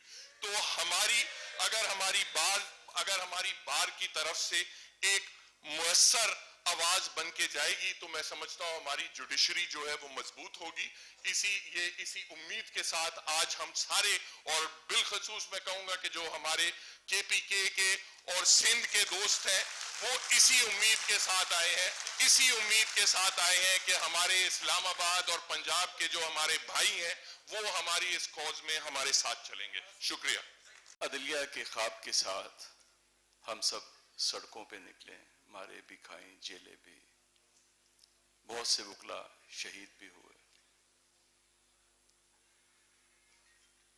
दोस्तों, इंसाफ का अदारा लोगों के लिए दुनियावी निजाम में आखिरी उम्मीद होता है, और इस इदारे से ये यकीन किया जाता है कि ये इदारा इंतजामी और अमली एतबार से ऐसा मजबूत होगा कि किसी भी शख्स को ये गुमान ना हो कि वो लाकानूनियत करे और उसे इंसाफ का तराजू का सामना ना करना पड़े।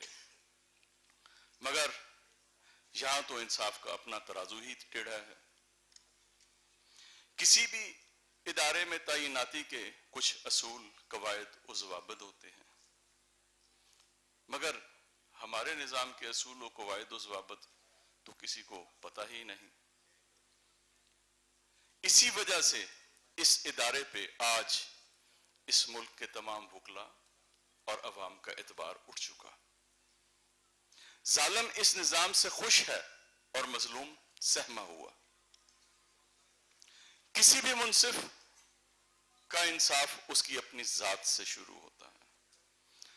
जब मुनसिफ इदारे से वाबस्ता अपने इख्तियार और मफादात के मामला में ही इंसाफ के तराजी को टेढ़ा पकड़े तो इससे अगले मामलात की क्या उम्मीद की जा सकती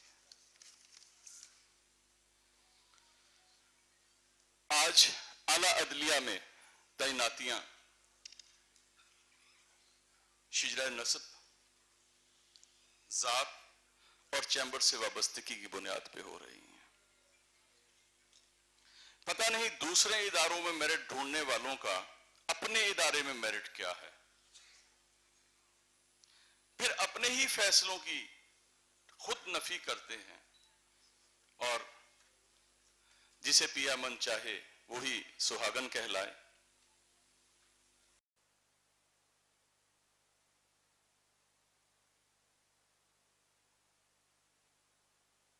की आजादी के ख्वाब के साथ आपको बहाल करवाया। अफसोस मेरे ही हाथों के तराशे हुए पत्थर के सनम, मेरे हाथों के तराशे हुए पत्थर आज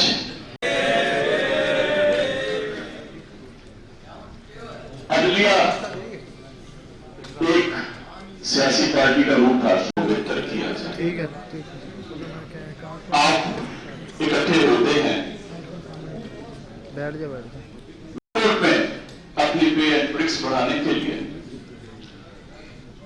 आपको तो कंप्यूटर इतना शानदार मिल रहा है जो आपके कुरानंदाजी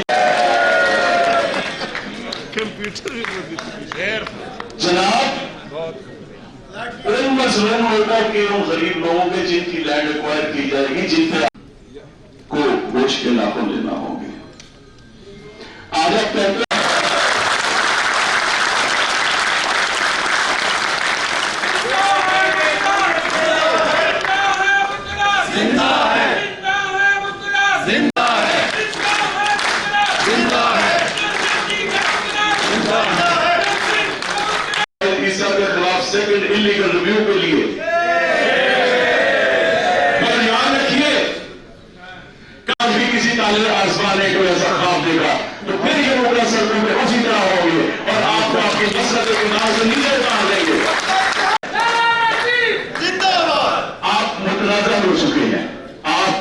जमहूरियत के वकला की आवाज।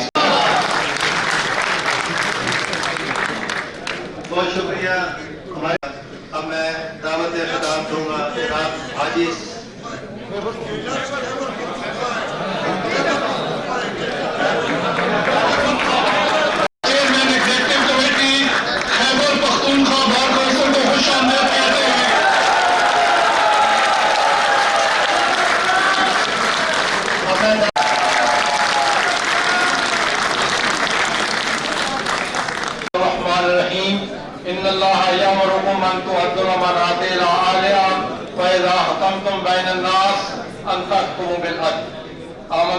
Vice chairman Pakistan bar council, मेरे स्टेज गुजारी वो भी एक तारीख थी और मैं ये समझता हूँ कि ये तारीख जो है उससे और इस तारीख में हमने कॉन्स्टिट्यूशन की बहाली की तारीख चलानी है। और मैं समझता हूँ आज इस मुल्क के अजीज को जो चैलेंजेस का सामना है, मैं समझता हूँ इसको साझा न लिए, इस तरह न लिया जाए कि ये जुडिशरी प्रिंसिपल की वायलेशन है। ये जुडिशरी एक आम संग मील का किरदार अदा करेगी और जिस वक्त तक अदलिया हमारे हुक्मरान और हमारे अदलिया के नुमाइंदीन जिस तरह इस मुल्क को लेके जा रहे हैं, मैं ये जब फ्रांस में इनकलाब आया तो उस वक्त भी ऐसा ही हुआ कि हुक्मरानों ने अवाम की आवाज को दबाने की मुतालबा करता हूँ कि ऐसे इस तरह की जो पॉलिसी है इससे बाहर रहे। और दूसरा, ये न सिर्फ वकला और जुडिशरी जब ये कहते हैं कि एक गाड़ी के दो पहिए हैं, मैं समझता हूँ कि अभी जिस तरह मेरे गिलानी साहब ने, मुल्तान पार के प्रेसिडेंट साहब ने और कराची पार के प्रेसिडेंट साहब ने फरमाया, मैं समझता हूँ कि अदलिया के लिए भी अभी इम्तिहान का वक्त है। मैं उन जजेस से मुतालबा करता हूँ कि जो आउट ऑफ टर्न सैनिटी को वायलेट करके जिन जजेस को एलिवेट किया जाता है, सिंध हाई कोर्ट के चीफ जस्टिस की तरह वो इस एलिवेशन से रिफ्यूज करें। हम इंशाल्लाह उनके साथ खड़े होंगे।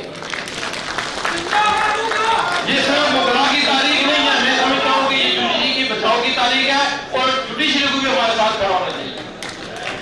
बहुत शुक्रिया। हमारे दरमियान Akbar Khan member KPK bar council, Munir Hussain Lakhwani member, दावत खिताब दूंगा जनाब Saeed Khan president high court bar association Swat से। बिस्मिल्लाहिर्रहमानिर्रहीम। मेरे पाकिस्तान भर से आए हुए मुअज़्ज़ज़ और निहायत काबिल क़दर वकला साहिबान, मैं आप सबका बहुत मशहूर हूँ कि आप लोग इतनी दूर दूर से, सिंध से, बलूचिस्तान से इधर आए हो।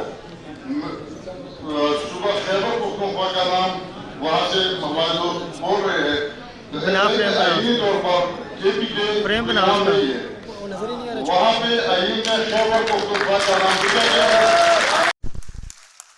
तो मैं यहाँ के एमाइदीन से दरख्वास्त करता हूँ कि वो KPK की बजाय खैबर पख्तूनख्वा बोला करें। इसके अलावा इस मौका पर मैं अपने मशरान यानी अपने यहाँ पे जो अकाबिरीन बैठे हैं उन्हें ये तसल्ली देता हूँ कि सूबा खैबर पख्तूनख्वा के वकला शाना बशाना उसके साथ खड़े हैं। उन्होंने जो भी फैसले किए हैं या जो भी करना चाहते हैं, सूबा खैबर पख्तूनख्वा के वकला यहाँ पर भी अगर हमारी ये मशरान या माहिदीन गए तो हम कराची में भी, यहाँ पर भी हम सिर्फ बार एसोसिएशन के जो कैबिनेट मेंबर थे वो आए हैं। बाकी वकला को हमने मना किया था कि इधर नहीं आना है, वरना आज ये इस्लामाबाद मुकम्मल तौर पर ब्लॉक होता, यहाँ पे न कोई बाजार खुलता न कोई गाड़ी चलती। हमारे वकला जो है खैबर पख्तूनख्वा के तमाम वकला आईन और कानून के मुताबिक जजेस की तैनाती का भरपूर मुतालबा करते हैं और जिन जजों को उन्होंने वहाँ किया है, प्रमोट किया है या सुप्रीम कोर्ट लेके गए हैं, हम मुतालबा करते हैं कि हमारे ये बड़े भी ये मुतालबा करें कि उन्हें फौरन वापस अपने अपने मुकामों पे भेज दिया जाए और जो अहल जजेस है, जो जिनकी सीनियरिटी है, उन्हें वहाँ पे मुतय्यन किया जाए। हम वकला जो है, हम किसी जज के हक में नहीं है कि ये फलाना जज हमारा है, ये हमारा दोस्त है या ये हमारा दुश्मन है। हम सिर्फ और सिर्फ आईन और कानून की बालादस्ती चाहते हैं और उसी बालादस्ती के लिए हम मुत्तहिद हैं। हम जनाब खुशदिल खान साहब की सरबराही में और लतीफ़ लाला की सरबराही में हम वो हमें जो भी हुक्म दे हम खैबर पख्तूनख्वा के वकला हर वक्त और हर जगह जाने के लिए तैयार है। वस्सलाम। हम एक तहरीक चलाएं और ये नागुज़ीर हो चुकी है।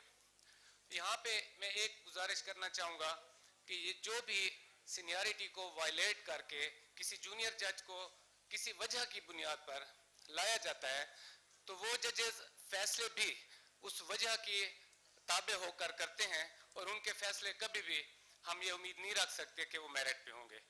तो हम इस प्रिंसिपल ऑफ सीनियरिटी के लिए जो निकले हैं तो हम अपनी लीडरशिप के साथ शाना बशाना खड़े हैं और डेरा इस्माइल खान के वकला को जब भी ये लीडरशिप आवाज़ देगी हम लब्बैक कहेंगे। Thank you very much.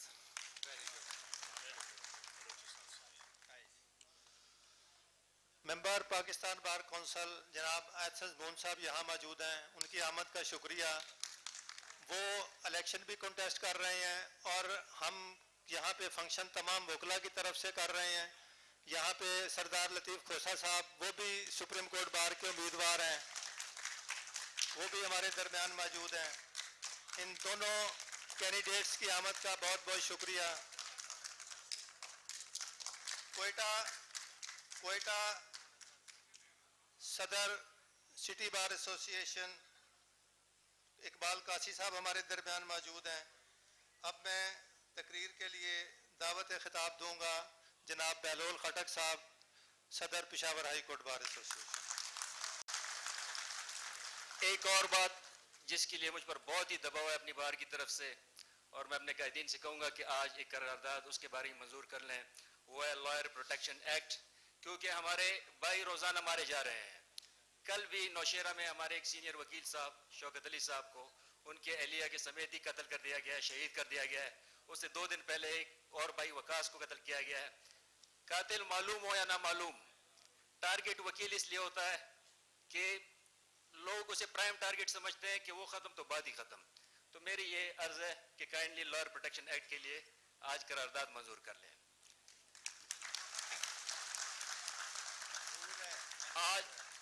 आज का जो मौजू है उस पर डिटेल डिस्कशन तो हो चुकी।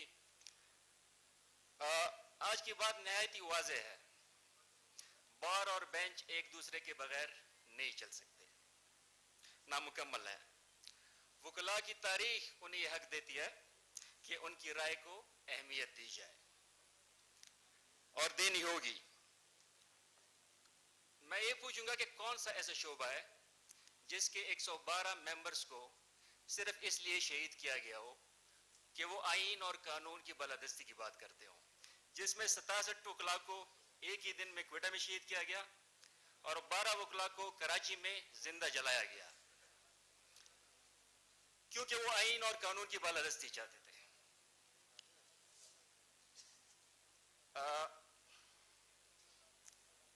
इसके बावजूद कि उन्होंने ये हल्फ नहीं लिया था कि हम वतन के लिए जान देंगे या उन्हें किसी मुआवजे का लालच था। आईन और कानून की बालादस्ती उनकी मंजिल थी। अब जाने वकला दें, जेलें और स्टेट टेररिज्म का मुकाबला वकला करें, बर्दाश्त करें उसे। और फिर जब जजेस की एलिगेशन की बात आए तो फिर कोई कहे कि हमारी डिस्क्रेशन है। नहीं, डिस्क्रेशन अगर होगी भी तो स्ट्रक्चर्ड होगी, वो कंट्रोल्ड होगी। ऐसी डिस्क्रेशन हम नहीं मानते। बाकी समझता हूं कि इंशाअल्लाह ये पेशावर तक पहुंचेगी नहीं, उससे पहले ये अपने किसी तौर पे इस अपनी नहज पे पहुंच जाएंगे इंशाअल्लाह। हमें अपने जो सफ़े हैं उनमें इत्तेहाद रखना है। मैं सीनियरिटी पे बात करूं, मेरे से बहुत सीनियर्स लोग बैठे हुए उन्होंने बातें की, मैं इस पर रिपीट नहीं करना चाहता। ये हकीकत में बताऊं, अभी जो रिसेंटली जो हमारा एक हुआ इजलास हुआ, उस इजलास के शाम के टाइम पे क्या होता है कि उन्होंने मैडम आयशा का नाम उन्होंने पुट कर देते हैं। वो ये चीज़ें हैं वो जिदबाजी में कर रहे हैं। मैं ये समझता हूँ कि ये उन्हें अपने बसद एहतराम भी कहता हूँ कि इन्हें होश के नाखून लेने होंगे। अदरवाइज ये वकला का जो समंदर है ये उनसे ये काबू में नहीं आएगा। जहां तक सलाउद्दीन साहब ने बात की, सलाउद्दीन साहब हो, सिंध की बात हो, बलूचिस्तान की बात हो, पंजाब की बात हो, हम वकला बगैर किसी उसमें पॉलिटिकल एफिलिएशंस के हम आपस में मुत्तहिद हैं। जहां जब किसी ने भी पुकारा वकला वहां पे मौजूद होंगे। आप लोगों का बहुत बहुत शुक्रिया। Thank you very much.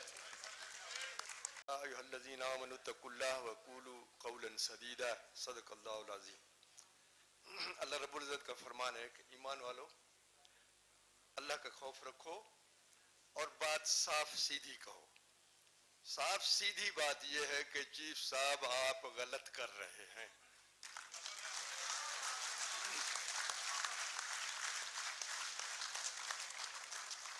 ये 1,80,000 के करीब वकला के मुंतखब नुमाइंदे और माशाल्लाह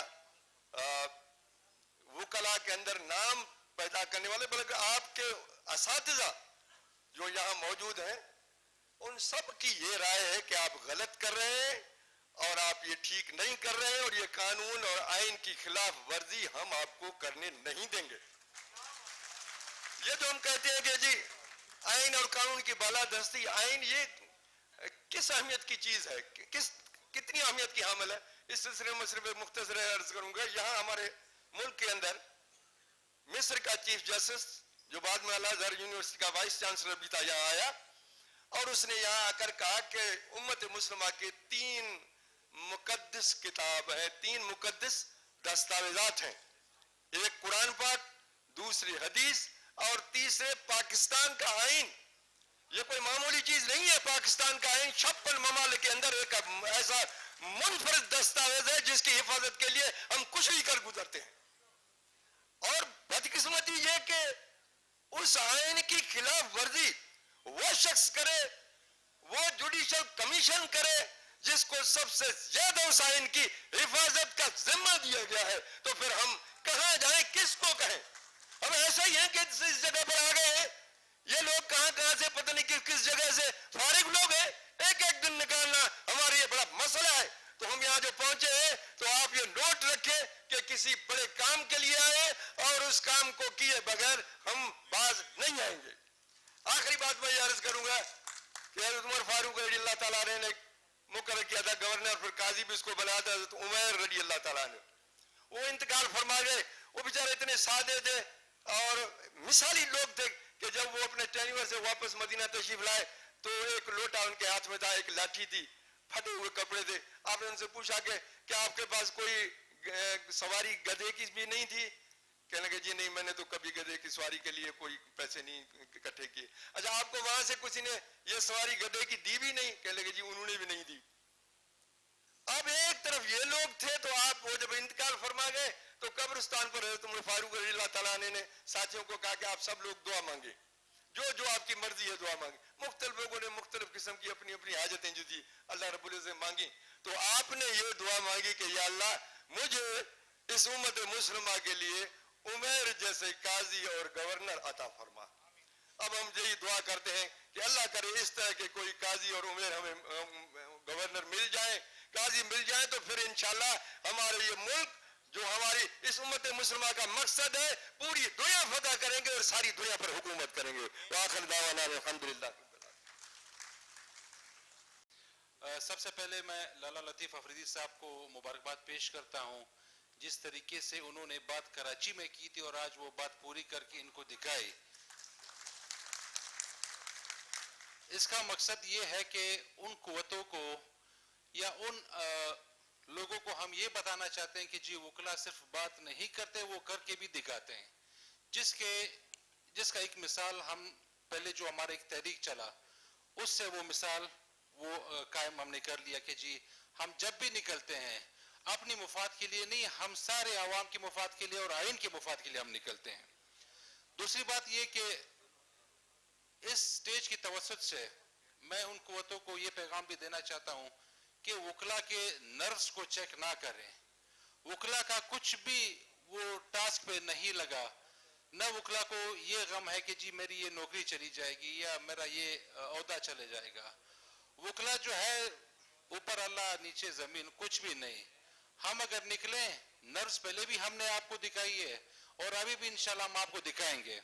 बाकी बातें तो साथी सारे बैठे हुए हैं। सिर्फ मेरी एक गुजारिश है लाला लतीफ अफरीदी साहब से कि लाला अगर हम निकले इस उसको हमने प्रोटेस्ट को हमने शुरू किया, मेहरबानी करके इसको इख्तिताम तक पहुंचाएं और उसको बाकायदा एक अमली जामा पहना कि इनको दिखाएं। चाहे हम पहले भी हम सालों साल हड़तालों पे रहे, अभी भी हम इसके लिए तैयार हैं। तो इंशाल्लाह बलूचिस्तान की तरफ से मैं आपको ये यकीन दिलाता हूं कि हर तरीके से हर तरह से हम आपके साथ हैं जब भी आपकी आवाज होगी, और इंशाल्लाह हम आपके शाना बशाना खड़े रहेंगे। शुक्रिया। मैं मोहतरम प्रेसिडेंट सुप्रीम कोर्ट बार लाला अफरीदी साहब, राना अहमद शहजाद साहब, secretary supreme court bar association, stage पर मौजूद तमाम ओहदेदारान और इस पंडाल में मौजूद मेरे तमाम वकला जो हर सूबे से आए हैं, अस्सलाम वालेकुम। मुझे फख्र है कि आज मैं पाकिस्तान की तमाम वकला खवातीन की नुमाइंदगी कर रही हूं और मुझे इस बात का भी फख्र है कि मेरा ताल्लुक कराची बार एसोसिएशन सिंध से है जो शोधा की बार है। मेरी बार की नुमाइंदगी के लिए मेरे प्रेसिडेंट नईम कुरैशी साहब मौजूद हैं। मैं यहाँ अपनी लेडी लॉयर्स की नुमाइंदगी करने आई हूँ। हम लेडी लॉयर्स ने हमेशा आपके साथ शाना बशाना हर तहरीक में आपका साथ दिया है। जैसा कि आप इस मौजू को जानते हैं, टाइम कम है, आज हम फिर rule of law, supremacy of constitution के लिए जमा है। उसको बार बार दोहराएंगे तो टाइम जाया होगा। हमें देखना यह है कि हमें करना क्या है। बहुत सारे वकला हमारे मायूस हैं, हमारे पास हमारे शोधा की बेवाएं भी आती हैं, हम जानते हैं सबके हालात। हम वकला मायूस हैं, हम कहते हैं कि यार हमें पहले क्या मिला। नहीं, हमारा ज़मीर, हमारा दिल जिंदा है, हम जागते हुए वकला हैं, हमें किसी मफाद की जरूरत नहीं है। हम हमेशा कॉन्स्टिट्यूशन की बात करेंगे, करते रहेंगे, खून देते रहेंगे, खून बहाते रहेंगे। हमने हमेशा, आपने देखा लाला, वकला जिंदा है, आज भी जिंदा है। लोग कहते थे कि अब तहरीक कभी शुरू नहीं हो सकती, ये तो स्टार्ट है। आपने स्टार्ट में देखा कि मेरे खैबर पख्तूनख्वा के वकला, मेरे सिंध के वकला, मेरे पंजाब के वकला आज यहाँ लेडी लॉयर्स एक बड़ी तादाद में मौजूद है। ये तो स्टार्ट है। इंशाअल्लाह अज़ीज आप हमें देखेंगे, अगर आपकी सरपरस्ती इसी तरह हमारे सर पर रही तो इंशाअल्लाह ताला हम साबित करेंगे कि हमें कुछ नहीं चाहिए। हमें इस अदलिया को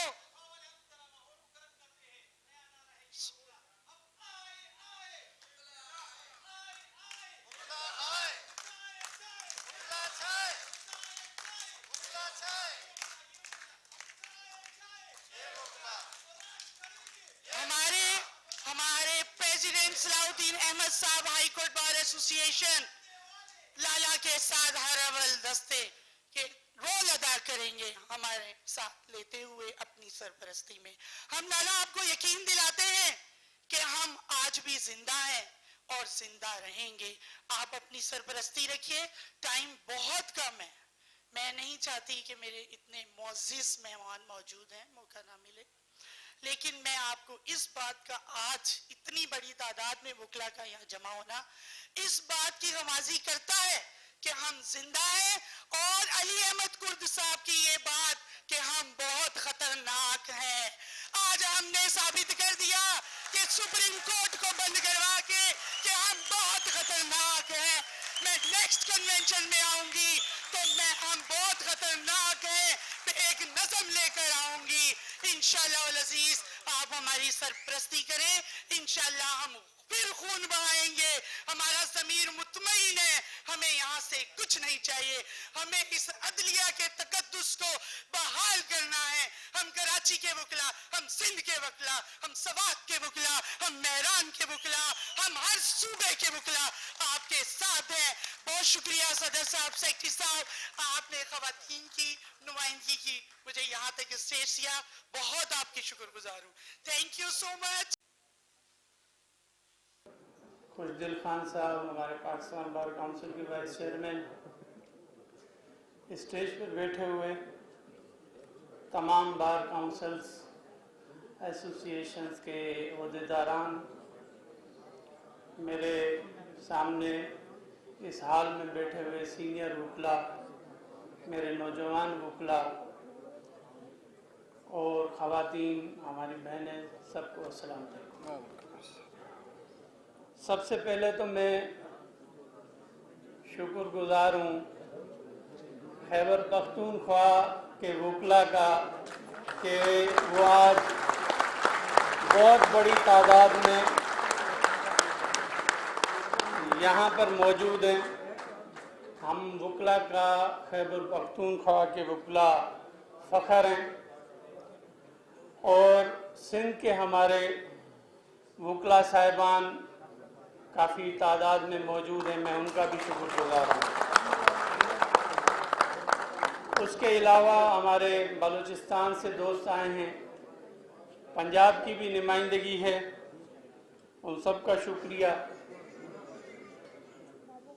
इस इशू का आगाज़ यकीनन Karachi high court bar association और सिंध बार काउंसिल के एक मुश्तरका प्रेस कॉन्फ्रेंस से हमने शुरू किया और वक्त की ज़रूरत थी। हर कोई स्पीकर यही कह रहा है कि हम कंप्रोमाइज़ करते रहे।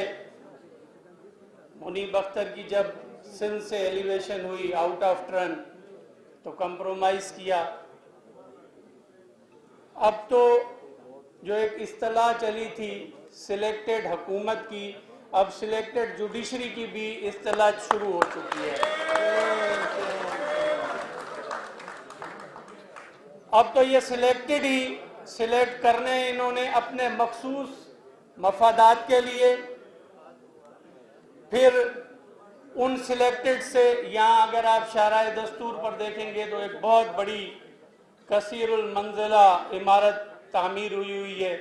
एक सिलेक्टेड अपने आखिरी दिन डिसीशन के उसको भी जस्टिफाई करके उसको भी कानूनी हैसियत दे गया और अरबों रुपए उस सिलेक्टेड ने कमा लिए और आजकल लंदन में घूम रहा है हमारा साबका चीफ जस्टिस साहब।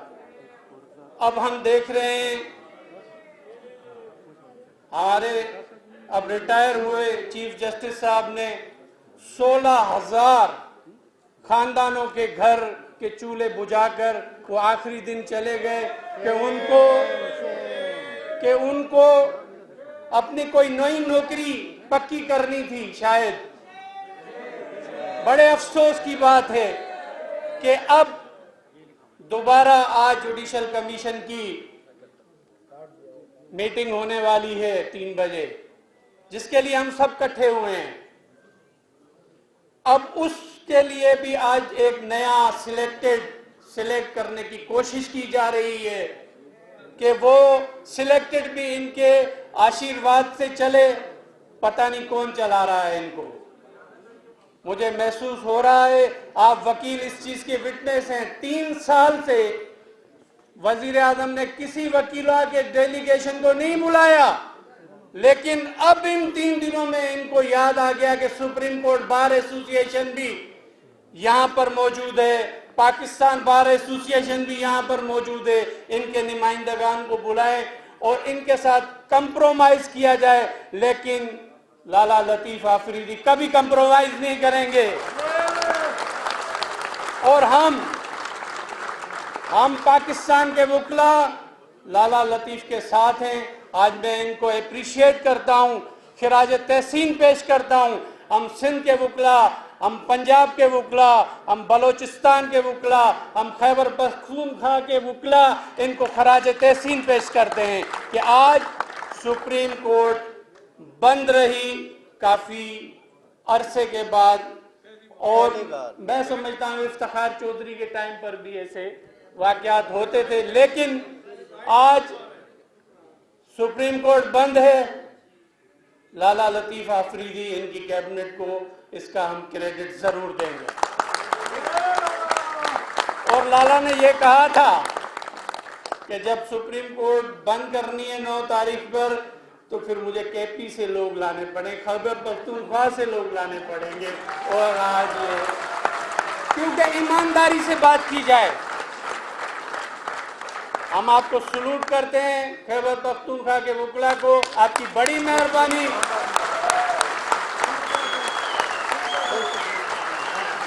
और हमारे खुशदिल खान साहब की मेहरबानी, हमारे वाइस चेयरमैन खैबर पख्तूनख्वा की मेहरबानी, जिन्होंने आज इस महफिल में 4 चांद लगाए हैं।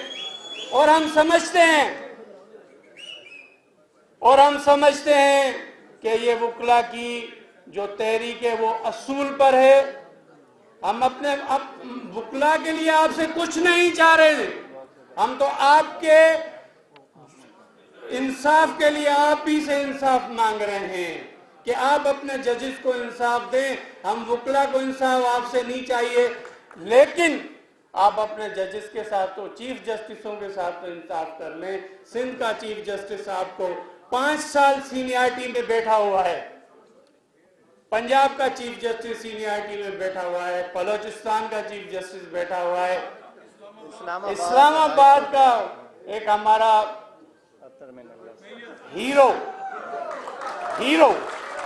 हमारे जजेस बहाली तहरीक का, वो भी एक हीरो था और उसको उसी की सजा दे रहे हैं ये लोग।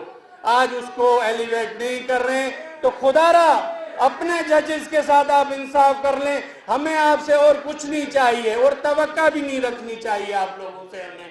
तो इंशाल्लाह हम ये जो लीडर साहिबान बैठे हुए हैं, आप लीडर साहिबान बैठे हुए हैं, हमारे नौजवान वकला बैठे हुए हैं, इंशाल्लाह आपको जरूर हमारे सामने घुटने टेकने पड़ेंगे और कानून की पासदारी करनी पड़ेगी आप लोगों को। आपकी मेहरबानी, थैंक यू वेरी मच। मैं सबसे पहले तो लाला आफरीदी साहब को, सुप्रीम कोर्ट बार को और पाकिस्तान बार काउंसिल को और आप सबको आज का ये कामयाब कन्वेंशन मुनक्कद करने पर मुबारकबाद पेश करता हूँ।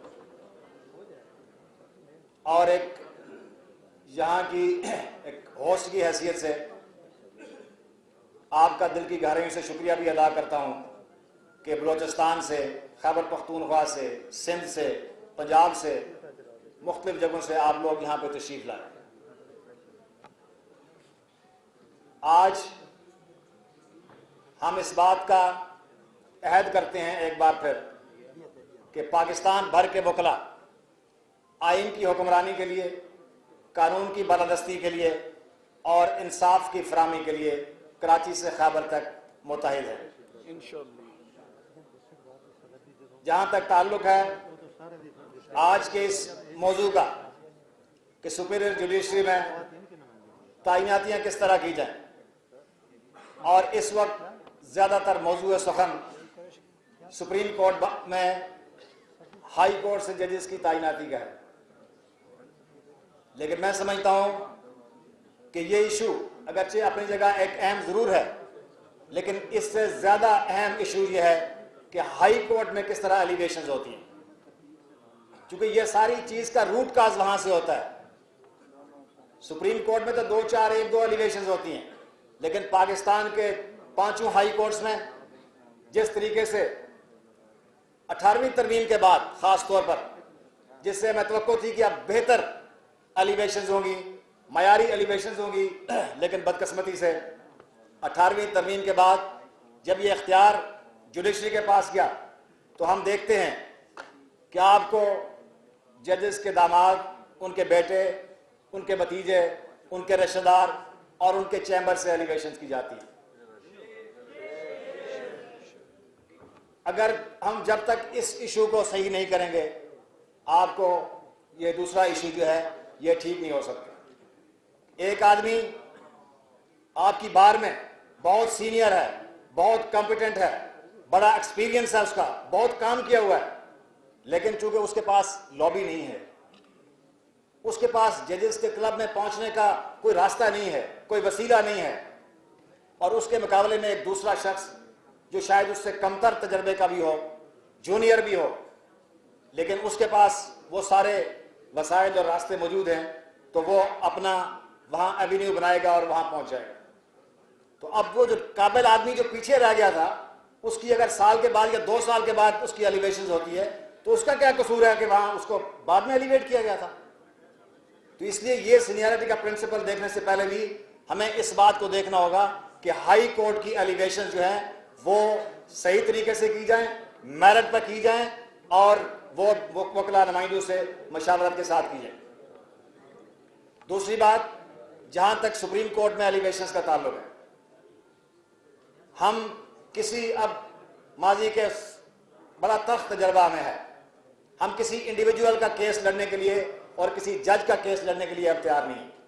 हमने सिर्फ वकला की नुमाइंदगी करनी है, इस इंस्टीट्यूशन की बेहतरी की बात करनी है, और कराची से खैबर तक अपने इस प्रोफेशन को बेहतर करने के लिए, इसकी इंडिपेंडेंस के लिए और इस इंसाफ की फराहमी के लिए जदोजहद करनी है। मेरे भाइयों, आइन के आर्टिकल 177 में सुप्रीम कोर्ट में एलिवेशंस के 2 तरीके हैं, 2 ही क्वालिफिकेशंस दी गई हैं। एक हाई कोर्ट के जज की हैसियत से 5 साल का उसका तजर्बा हो, और दूसरा एक वकील जिसका 15 साल हाई कोर्ट का तजर्बा हो। मैं यहां ये मुतालबा करूंगा कि आप इस प्रोविजन को भी इन्वोक करें कि बार से सीनियर लोगों को सुप्रीम कोर्ट में एलिवेट करें डायरेक्ट। और दूसरी बात यह है कि ये चूंकि एक डिबेट बहुत अरसे से चल रहा है, यह आज पहली दफा नहीं हुआ कि तीसरे या चौथे नंबर से एलिवेशन हुई हैं, यहां 15वें और 16वें नंबर से भी एलिवेशन हुई हैं, यहां इससे पहले भी सीनियर्स को छोड़ के उसके बाद एलिवेशन होती रही हैं, लेकिन बदकिस्मती से उस वक्त हमारे ही कुछ दोस्त उनके साथ खड़े थे। आज जी अब नहीं खड़े हैं, तो आज हमें जज्बाती तकरीरें अपनी जगह, लेकिन बार के हम पढ़े लिखे लोगों की हैसियत से, एक नुमाइंदा वकला के नुमाइंदों की हैसियत से, हमें एक ऑब्जेक्टिव क्राइटेरिया अब तय करना पड़ेगा कि सुप्रीम कोर्ट में जो एलिवेशंस हाई कोर्ट से होती हैं उनके लिए क्या seniority alone is the factor के जो कंसिडर होना है, या और भी फैक्टर्स हैं जो कंसिडर किए जाने हैं। तो मैं समझता हूं कि हमारे नुमाइंदों को जजेस के साथ, सुप्रीम कोर्ट के चीफ जस्टिस साहब के साथ और उनके साथ बैठ के जो हल ऑफ अफेयर्स हैं, इस बात को तय करना चाहिए कि ताकि हमारे पार्ट के ऊपर हम अपना होमवर्क करके उनको लिख के दें कि ये ऑब्जेक्टिव क्राइटेरिया है जिसमें सीनियरिटी, जिसमें मेरिट, जिसमें उस जज की परफॉर्मेंस, उसकी इंडिपेंडेंस, उसकी इंटेग्रिटी, और ये तमाम फैक्टर्स जिस एरिया से वो जिस आपको रिक्वायरमेंट है सुप्रीम कोर्ट में, उसमें उसका क्या महारत है। तो मैं समझता हूं कि पहले 3-4 जजेस में से अगर आपको सुप्रीम कोर्ट में ये सारा क्राइटेरिया देख के लेना है तो इसमें कोई कबात नहीं होगी। तो इसलिए एक ऐसा क्राइटेरिया हमें बार की तरफ से, हमारे लीडरों की तरफ से बना के उनको देना चाहिए, ताकि ये कल कोई उधर ना हो कि इस वक्त हमारे पास कोई ऑब्जेक्टिव क्राइटेरिया नहीं है सिवाय डिस्क्रेशन के। तो इसलिए जहां सिर्फ डिस्क्रेशन होगी वहां गलती का इम्कान रहेगा, लेकिन जब आपके पास एक स्टैंडर्ड, एक पैरामीटर्स बने हैं और उन पैरामीटर्स के अंदर आपने डिसीजन करना है, तो मैं समझता हूं कि वो आप बेहतर तरीके से वो कर सकेंगे। दूसरा, मैं ये कहना चाहूंगा कि अभी एक अमेंडमेंट जो है वो सर्कुलेट हो रही है बार काउंसिल एक्ट के अंदर। तो मैं समझता हूं कि ये बहुत बड़ा सीरियस कंसर्न है वकला के लिए कि हम इस बात को कभी बर्दाश्त नहीं कर सकते कि कोई सरकारी मुलाजम, कोई किसी इदारे में मुलाजम, वो हमारी बार का मेंबर उसको रखा जाए या उसको वो तमाम प्रिविलेजेस दी जाए वकील की हैसियत से जो एक इंडिपेंडेंट वकील को मिलती है। इस इशू को एड्रेस करना बहुत ज़रूरी है, और आज एक रेजोल्यूशन भी पास कीजिए कि ये वकला बरादरी की आज़ादी के ऊपर और काले कोड के ऊपर एक हमला होगा अगर किसी सरकारी मुलाजम को 5D की जो प्रपोज अमेंडमेंट है उसके तहत बार काउंसिल के अंदर घुसाया गया। तो मैं एक बार फिर आप सारे दोस्तों का दिल की गहराइयों से शुक्रिया अदा करते हुए इजाजत चाहता हूँ। वाखिर दावाना। आज इस्लामाबाद बार के वकला की जानिब से मैं आप तमाम भाइयों का जो दूर दूर से, जो बलूचिस्तान के संगलाख पहाड़ों से और सिंध के रेगिस्तानों से निकलकर पंजाब से और फिर खैबर पख्तूनख्वा के जो जोशीले और शेरदिल और मुजाहिद इनकलाबी नौजवान यहाँ आए हैं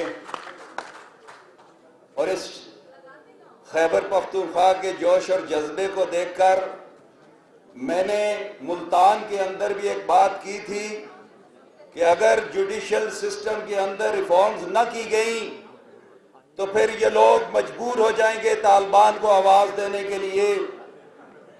इसलिए आज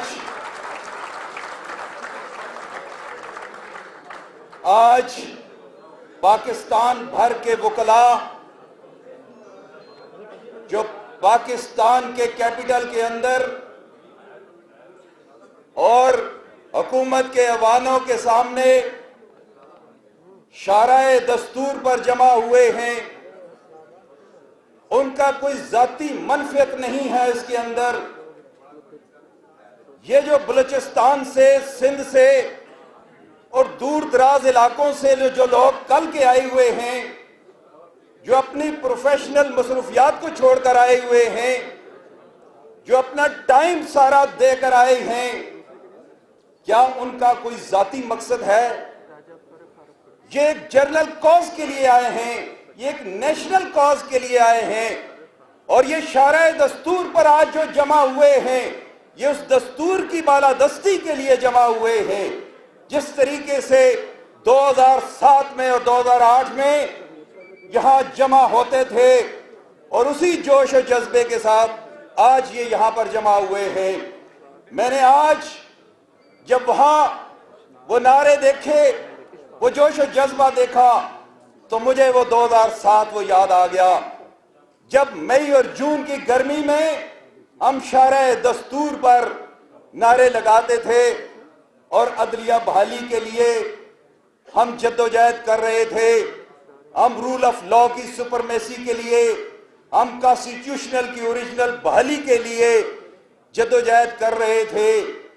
तो आज वो तहरीक दोबारा जिंदा हो गई है और आज जहां पाकिस्तान बार काउंसिल की जब मीटिंग हुई और वहां हम मौजूद थे, तो जब ये बात आई, ये सजेशन आई कि सुप्रीम कोर्ट ऑफ पाकिस्तान के अंदर कभी स्ट्राइक नहीं हुई, कभी सुप्रीम कोर्ट को बंद नहीं किया गया।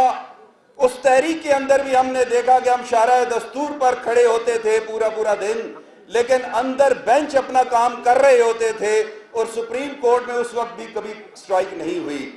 लेकिन जब वहां राय स्प्लिट हुई मीटिंग के अंदर कि ये कॉन्स्टिट्यूशनल कोर्ट है और इसको बंद नहीं किया जा सकता, तो मैं लाला की जुर्रत को सलाम पेश करता हूं कि उन्होंने कहा कि आप सारे मुखालिफ हो जाएं, मैं अकेला खड़ा हूंगा, ये सुप्रीम कोर्ट बंद होगी, ये स्ट्राइक होगी। और जिसकी ताहीद हमारे चेयरमैन फहीम वली साहब ने और खुशदिल खान साहब ने और अमजद अली शाह साहब ने भी की, और आज हम भरपूर वो देख रहे हैं कि आदत जो खैबर पख्तूनख्वा से यहाँ तशरीफ लाई है, ये आज का प्रोग्राम यही महसूस हो रहा है कि ये खैबर पख्तूनख्वा का प्रोग्राम है। मैं सिंध और बलूचिस्तान के अपने भाइयों को भी नहीं भूल सकता जो इतने दूर दराज इलाकों से एक अच्छी खासी तादाद में यहाँ नुमाइंदगी के लिए आए हैं।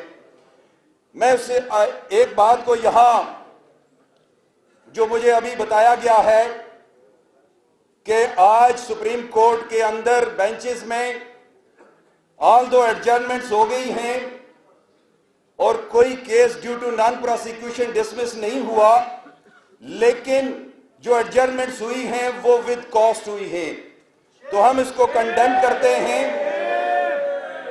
ये एहतजाज करना ये हमारा कॉन्स्टिट्यूशनल राइट है और हम एहतजाज किसके लिए कर रहे हैं? हम अपनी जात के लिए नहीं कर रहे, हम उनके लिए कर रहे हैं, हम उस अदलिया की बहाली के लिए कर रहे हैं, उस अदलिया को मजबूत करने के लिए कर रहे हैं।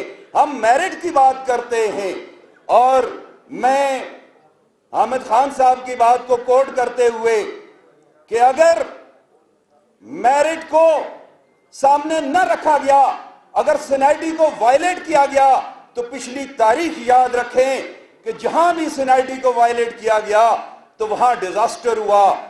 जब 1954 में जस्टिस मुनीर को यह सिनेटी वायलेट करके डायरेक्ट चीफ जस्टिस बनाया गया, तो उसके बाद आपने देखा मौलवी तमीजुद्दीन केस आपके सामने है, 200 केस आपके सामने है, फिर साना मशरकी पाकिस्तान हुआ, इसलिए कि बंगाली जज को वहां सुपरसीड करके जो मेरिट पे पूरा उतरता था, जिसकी जजमेंट्स जो है वो अपराइट जजमेंट थी, आपने उस सिनेटी को वायलेट किया।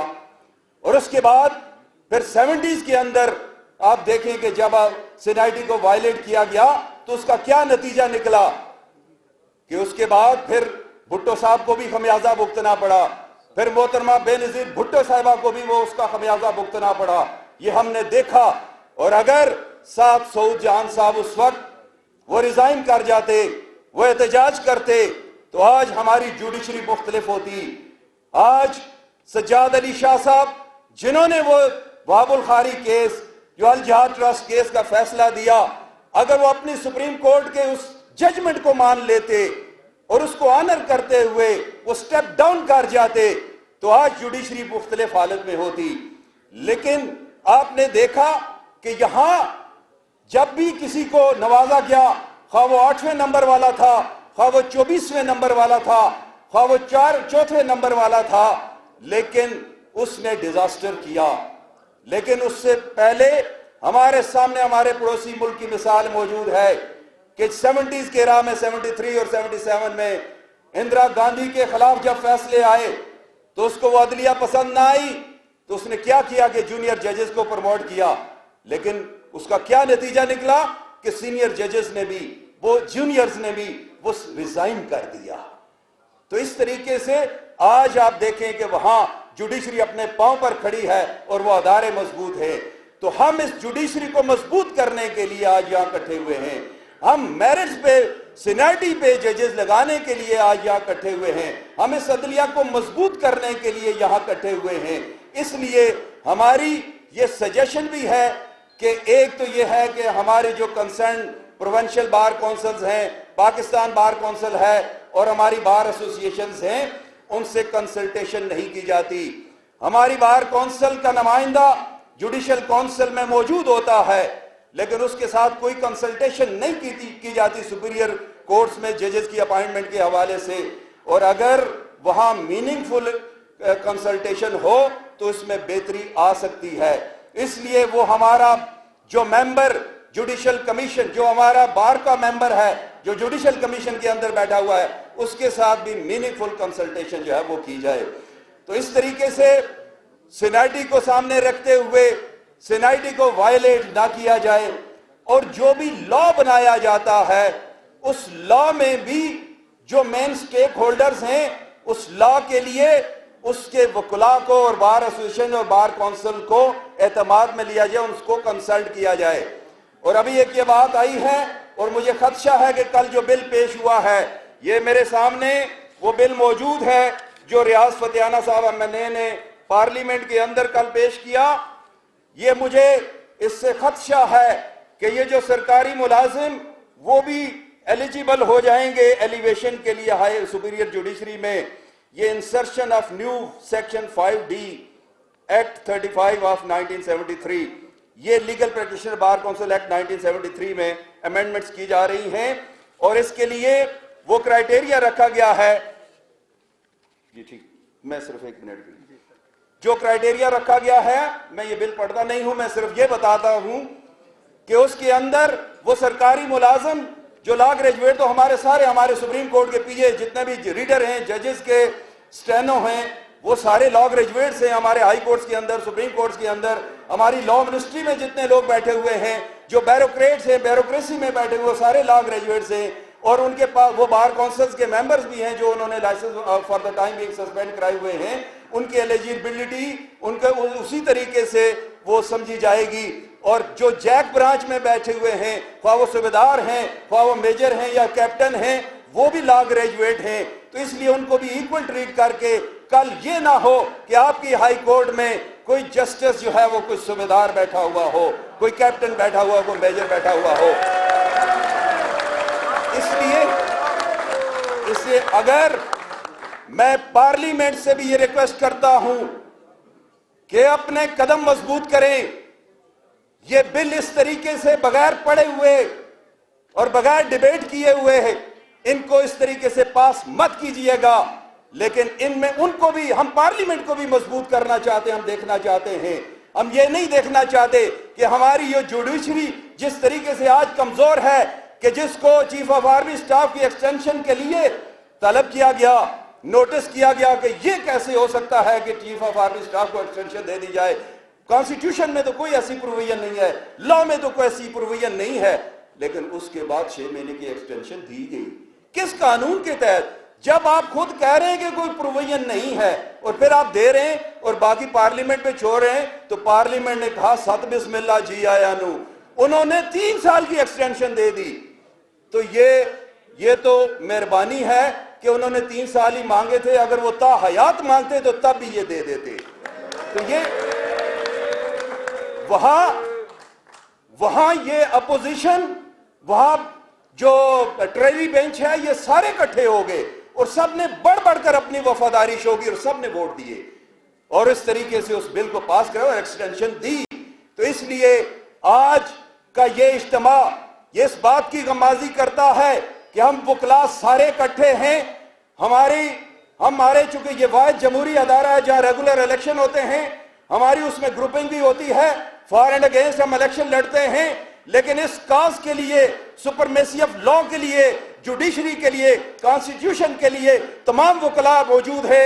आज इस साल के अंदर ये गमाजी करता है। आज अहमद खान साहब भी हैं, आज हसन भून साहब भी हैं, आज लतीफ खोसा साहब भी इस चीज को ये गमाजी कर रहे हैं कि आज इस पॉइंट पर, मेरिट पर, कानून की बालादस्ती पर हम सब एक हैं। मैं आप सब भाइयों का, सब बहनों का, सब बेटे बेटियों का बहुत मशहूर हूँ। Thank you very much.